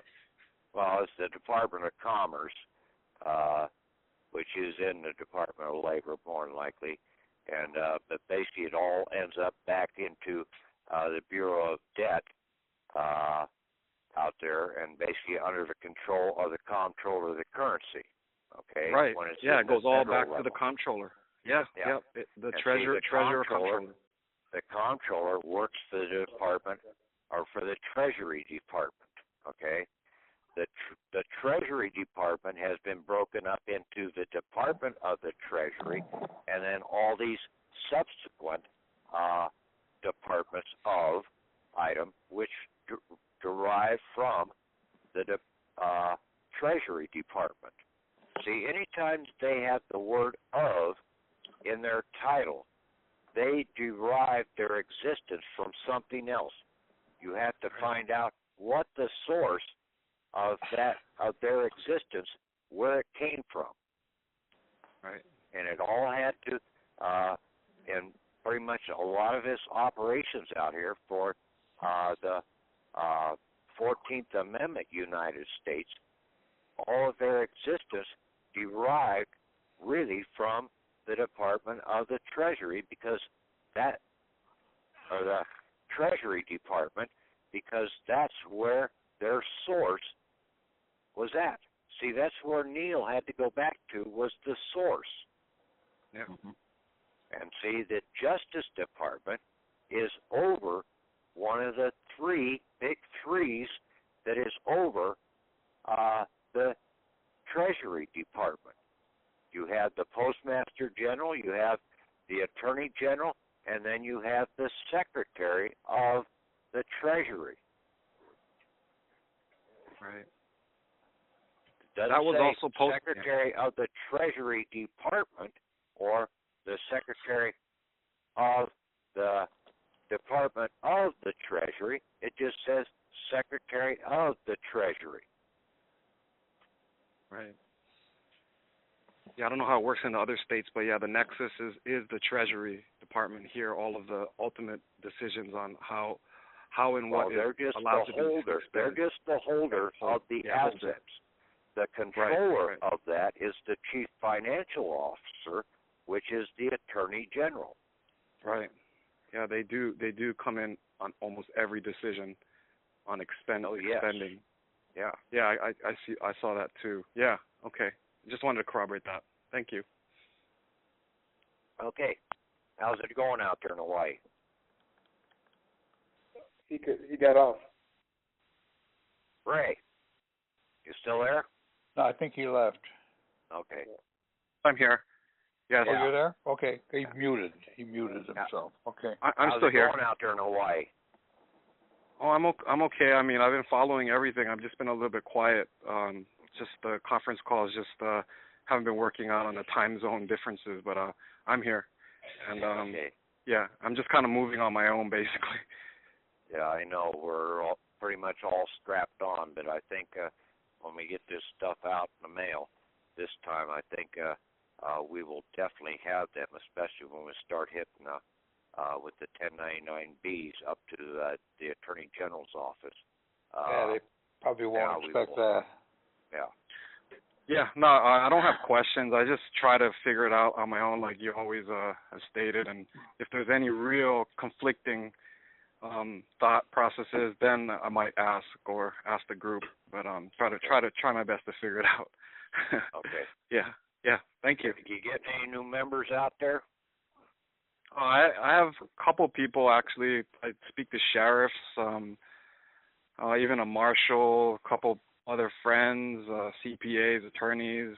Most of them kind of are pretty well indoctrinated, but there's a couple that are kind of conflicted, and it's hard, because I think it's the fear that gets them the most.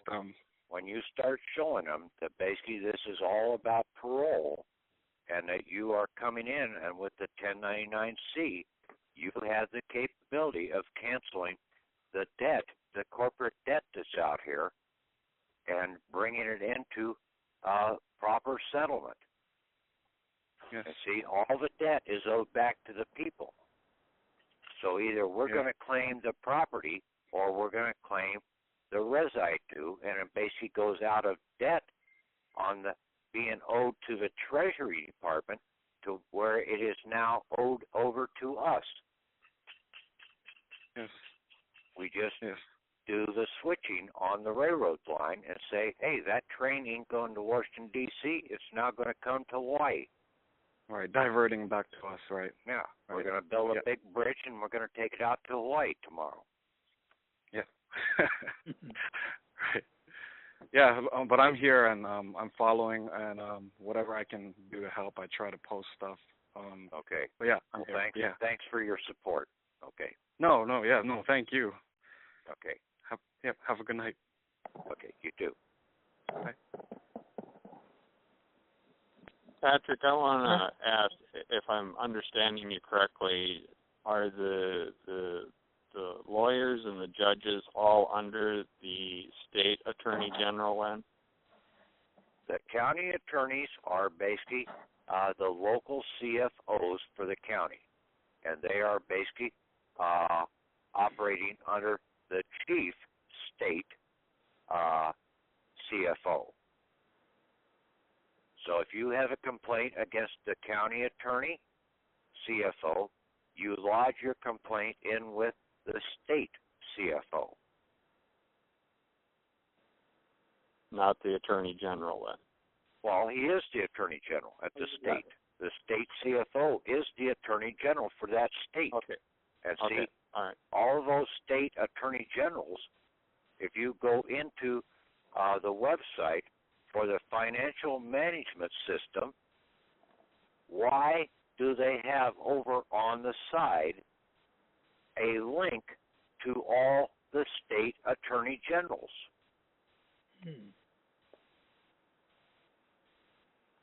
Because all of those attorney generals are working through the financial management system of the United States Corporation. So they're all those state CFOs are now under the control of the attorney general for the country. Okay. What about the judges? The judges are nitwits. They're out there as a for-profit organization out to try and draw in revenue, okay? That's all they are, is in a lot of cases, they don't really bring about justice, they bring about injustice. Okay? They don't come out and tell you how to set off a debt. They don't want to tell you how to set off a debt because they sit there and they do double dipping or triple dipping against your account. But I was asking, who do they answer to? Well, basically, they answer to the CFO because all state organizations have to answer to the CFO. Even the governor has to answer to the CFO because basically without the CFO's permission, basically that governor ain't going to be able to get any funding. The CFO, the Chief Financial Officer, has to release the funds, authorize the release of the funds. So he's controlling the purse string. Yep. He who controls the purse string controls the whole shit and match. But the problem is, we the people control them when we understand what the hell is going on. And with the 1099-Cs, now we have total control over those CFOs with the ABCs. Thank you. That cleared up a lot. Yeah. Now you know how powerful you are. Now you're a Superman. No, I'm just a little bit more knowledgeable. No, you're a Superman. Now you can leap tall buildings and stop speeding bullets and whatever else. See, that's what Neil was doing in the movie Matrix. You may have to practice how to do it, but you can do it. Yeah. Yep, that's what I got to do is I got to practice. Yeah, right. You got to plug into those all those programs that he had to plug into to know Jiu-Jitsu and Kung Fu and all that other stuff. And see, that's what you're doing. You're plugging into the system here to understand the items that you need to know. The 1099, the ABCs. Not the alphabet, but the ABCs.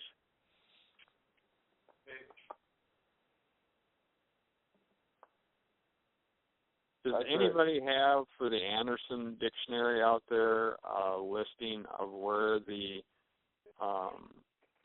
letters start in the download? I'm started that. In the page numbers? Yes. You know, like where V starts or A starts or C starts. I could derive that. I think I can come up with that. It's a little bit of work, but I can do that. Well, I've started it already, so I just asking if anybody has that. And if you would, Patrick, I picked up in some of your calls to look up certain words. If you could post more of the words that we should be understanding. You just have to scroll down through it. That's the fastest way to find, and just scroll down. Take your mouse and go over to the side and scroll down through the PDF and try and get into the page within the area, and then go to the pages. That because that is not that even in a lot of the other dictionaries, you have to do the same thing there when they're in a PDF format, okay? You can do a word search, but in a lot of cases, some of these words are going to appear numerous places within the dictionary, so it's going to take you a lot longer doing the word search than just going over to the side and clicking on the scroll bar and dragging it down until you get within, and basically after a little practice, you will see that, hey, I know about how far down the scroll line where the letter P is.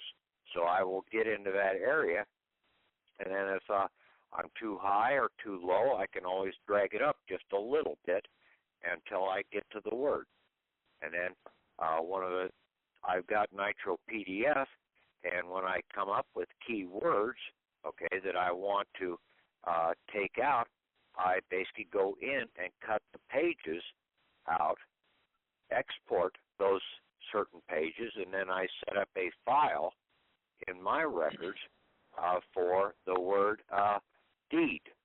So I've got like 5 pages or something like that for the word deed in a separate PDF, so that when I need to reference back to it, I can just go right to that file.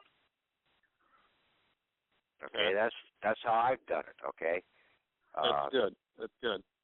I like I said, I started breaking down the alphabet. I wrote out the full 26 letters, and I'm breaking out the pages of where them start. So once I get that completed, I will get it to you, Tom, or I'll post it on the site. Yeah, then all you have to do down at the bottom of your PDF is just type that page number in, and then quickly start from the top of the alphabet. I've done some programming on the dictionary, and I think I have it so I can pretty quickly get the set of page numbers for the letters. I'll take a look at what I have. I know there's like 12 pages difference is what I'm seeing right now from what the Anderson page is. Yeah, from the actual page itself, yeah. Right, because of what I did is I actually, in Adobe Acrobat, I stripped off the introduction so that I have a separate file for the whole entry. I took off the introduction so the page numbers turn out right. Well, I've only been doing it a week, so it's just... My goal, when I find time and I don't have it right now, is to actually turn that into a searchable dictionary so you could just enter the word and it goes right to it. Yeah. Yeah, right now the key thing is for you to understand the 1099-C, okay? Yeah.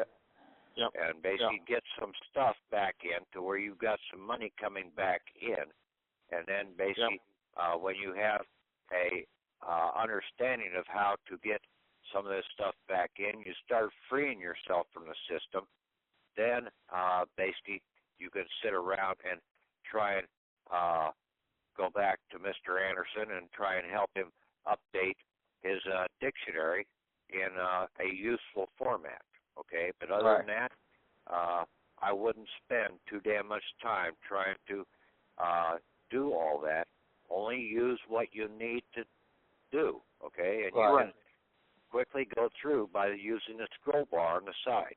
It doesn't take you that long, okay? No, that's why I say, as I'm doing it, I'm writing down the pages so that I have it. Yeah. Yeah, I've sort of designed what it would take to make it totally searchable, but I came to the same conclusion.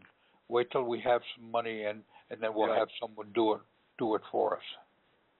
And basically, you might be able to find another source out there that maybe somewhere on the internet somebody has already done some of that stuff. Yep. Okay. I have a question, Patrick. Yeah. Fire. Can I corroborate one more thing? Yeah, go ahead. Yeah, you know, the gentleman that was speaking about the attorney generals, just from firsthand account, I don't know about other states, but here, every single division is assigned a deputy attorney general, and almost all encumbering funds, contracts, letters of credit, anything that has to do with funding always has to go through these deputies, and then they either approve, disapprove, or lay comments, and then usually the staff defers to those comments. And the governor also seeks his advisement, of course, as well. I don't know on the feds, but that's how it works in this region. And also in the states, and all those deputy attorney generals have to go back to the main general. Right, exactly. Yeah. They report to him. Yeah. Yeah. And also, like, you can use Foxit Reader. That's a free PDF reader with a bookmarking function. I use Adobe Acrobat, which has the bookmarking function. You can basically save all your words in a specific set destination, and you can use highlights, add notes to it. But the free versions, you can check it out at techsupportalert.com. That's a whole geek site where there's freewares and stuff, and there's a bunch of free PDF enhanced software you can download and try. The bookmarking function is what I use to basically store all the words from the time that we actually started using the dictionaries, so you can quickly reference them. I don't know if that helps. Well, basically, there's another source out here for a lot of programs, and people are definitely scared of it, but that is the torrent engines that are out here. You can, on the torrent sites, and go in and download some of these programs, and they have the keys for opening up those programs, like Nitro PDF is one that you can download. Nitro, several other programs that you can go out there and download, because, see, all these programs that are out here, okay, your Microsoft, okay, programs. Microsoft had to borrow the money to create the product to begin with. So all of these products are prepaid. Okay? The only thing that they will get you on in copyright infringement is if you go out and you try and sell it and make a profit off of it. But if you utilize it, like all the movies and everything else, they're already prepaid. When you think about this, everything is prepaid. Now, if you try and use those and sell those movies, then, yeah, you're going to be held under a $25,000 penalty. But when you understand this now, hey, you can go out and download all the movies you want for free. Yeah. Okay, and not worry about copyright infringement. Yeah. Because you're not infringing upon somebody else's copyright because you're not selling them.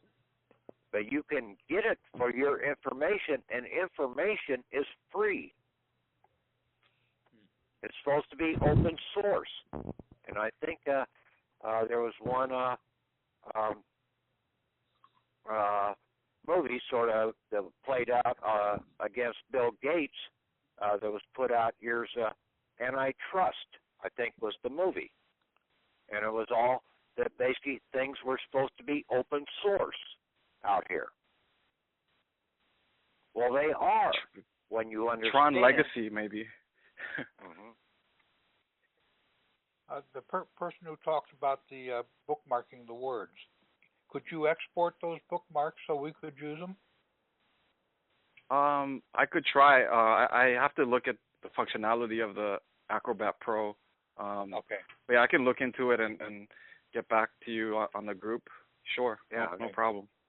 Yeah, and you can even download Acrobat Pro off of that torrent engine too, and they all have the access key for it. That's how I got mine installed. Oh, okay, yeah. Yeah, I can do that. I can look into it. Okay. Yeah, everybody that. That would everybody be that. Go ahead.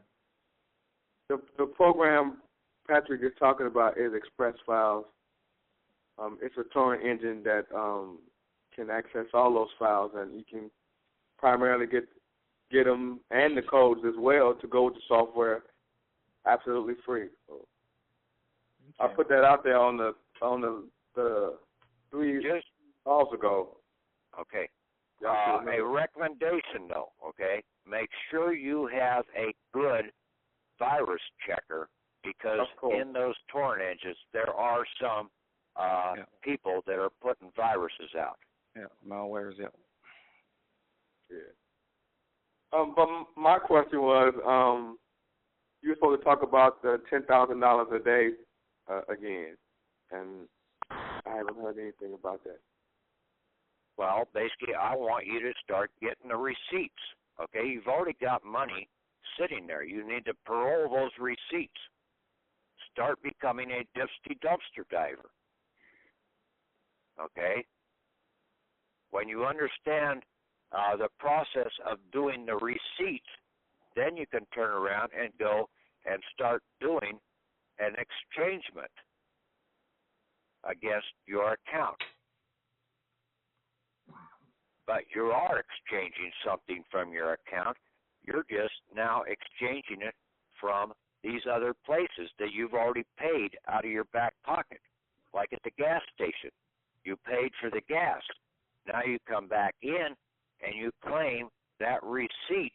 You cancel the debt that oil company owes back to the Treasury, and you have the train, the delivery train, rerouted to your mailbox.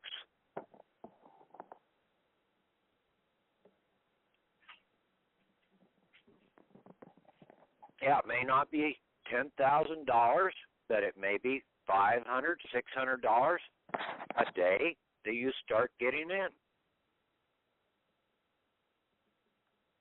Just by receipts. The stuff that everybody throws away. Right.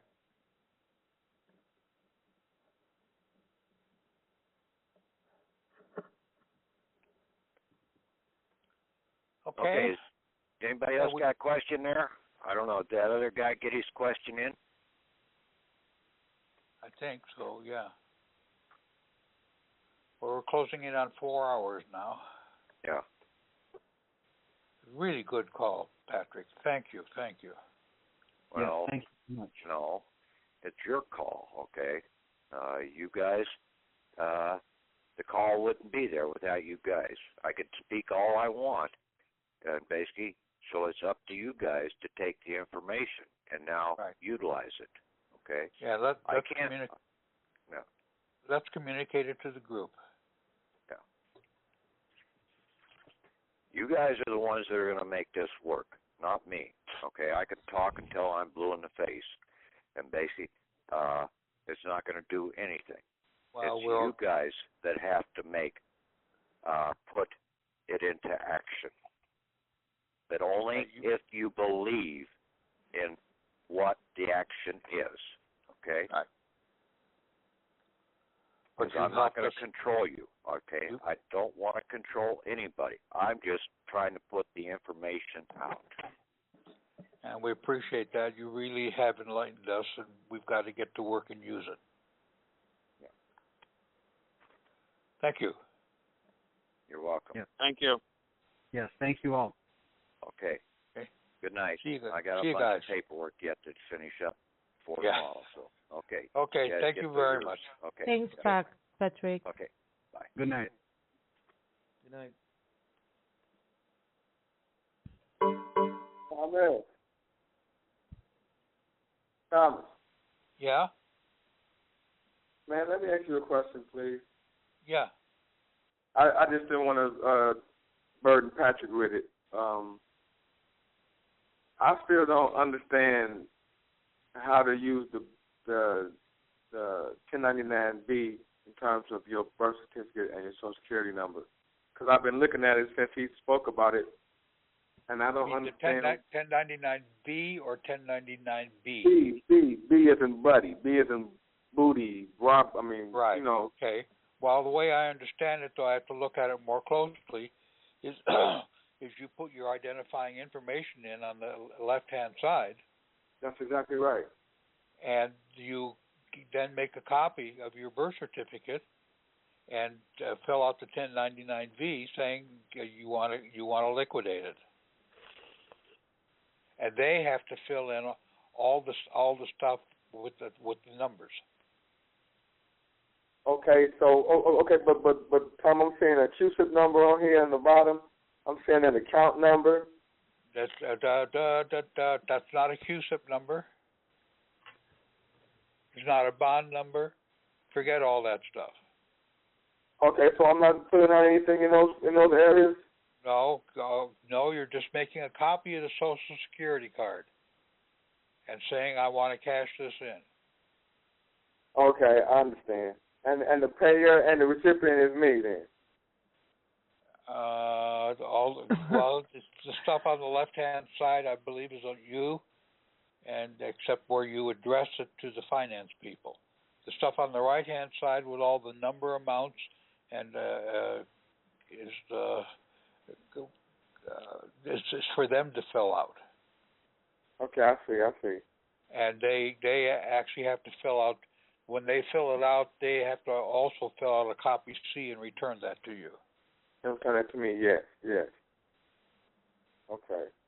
I was just trying to get on clarification. Okay, so you do raise a couple questions. I haven't looked at this form in detail because I'm going to do them in order. I'm going after the mortgage first, and then the property tax, and then $5,100 of penalty envelopes, and then get me a car. And then I'll start, and once we know we have access to it, then go for the big enchilada. I understand. Because that was my plan, too. Thank you, Tom. Practice on the driver's lessons first. All right. Or your voter registration card. Do a 1099-B on that. Okay. All right. Thank you. Thank you, Tom. Okay. See you guys. Thanks, Tom. Good Bye, night. Tom. Bye, everyone. Good night. Good night.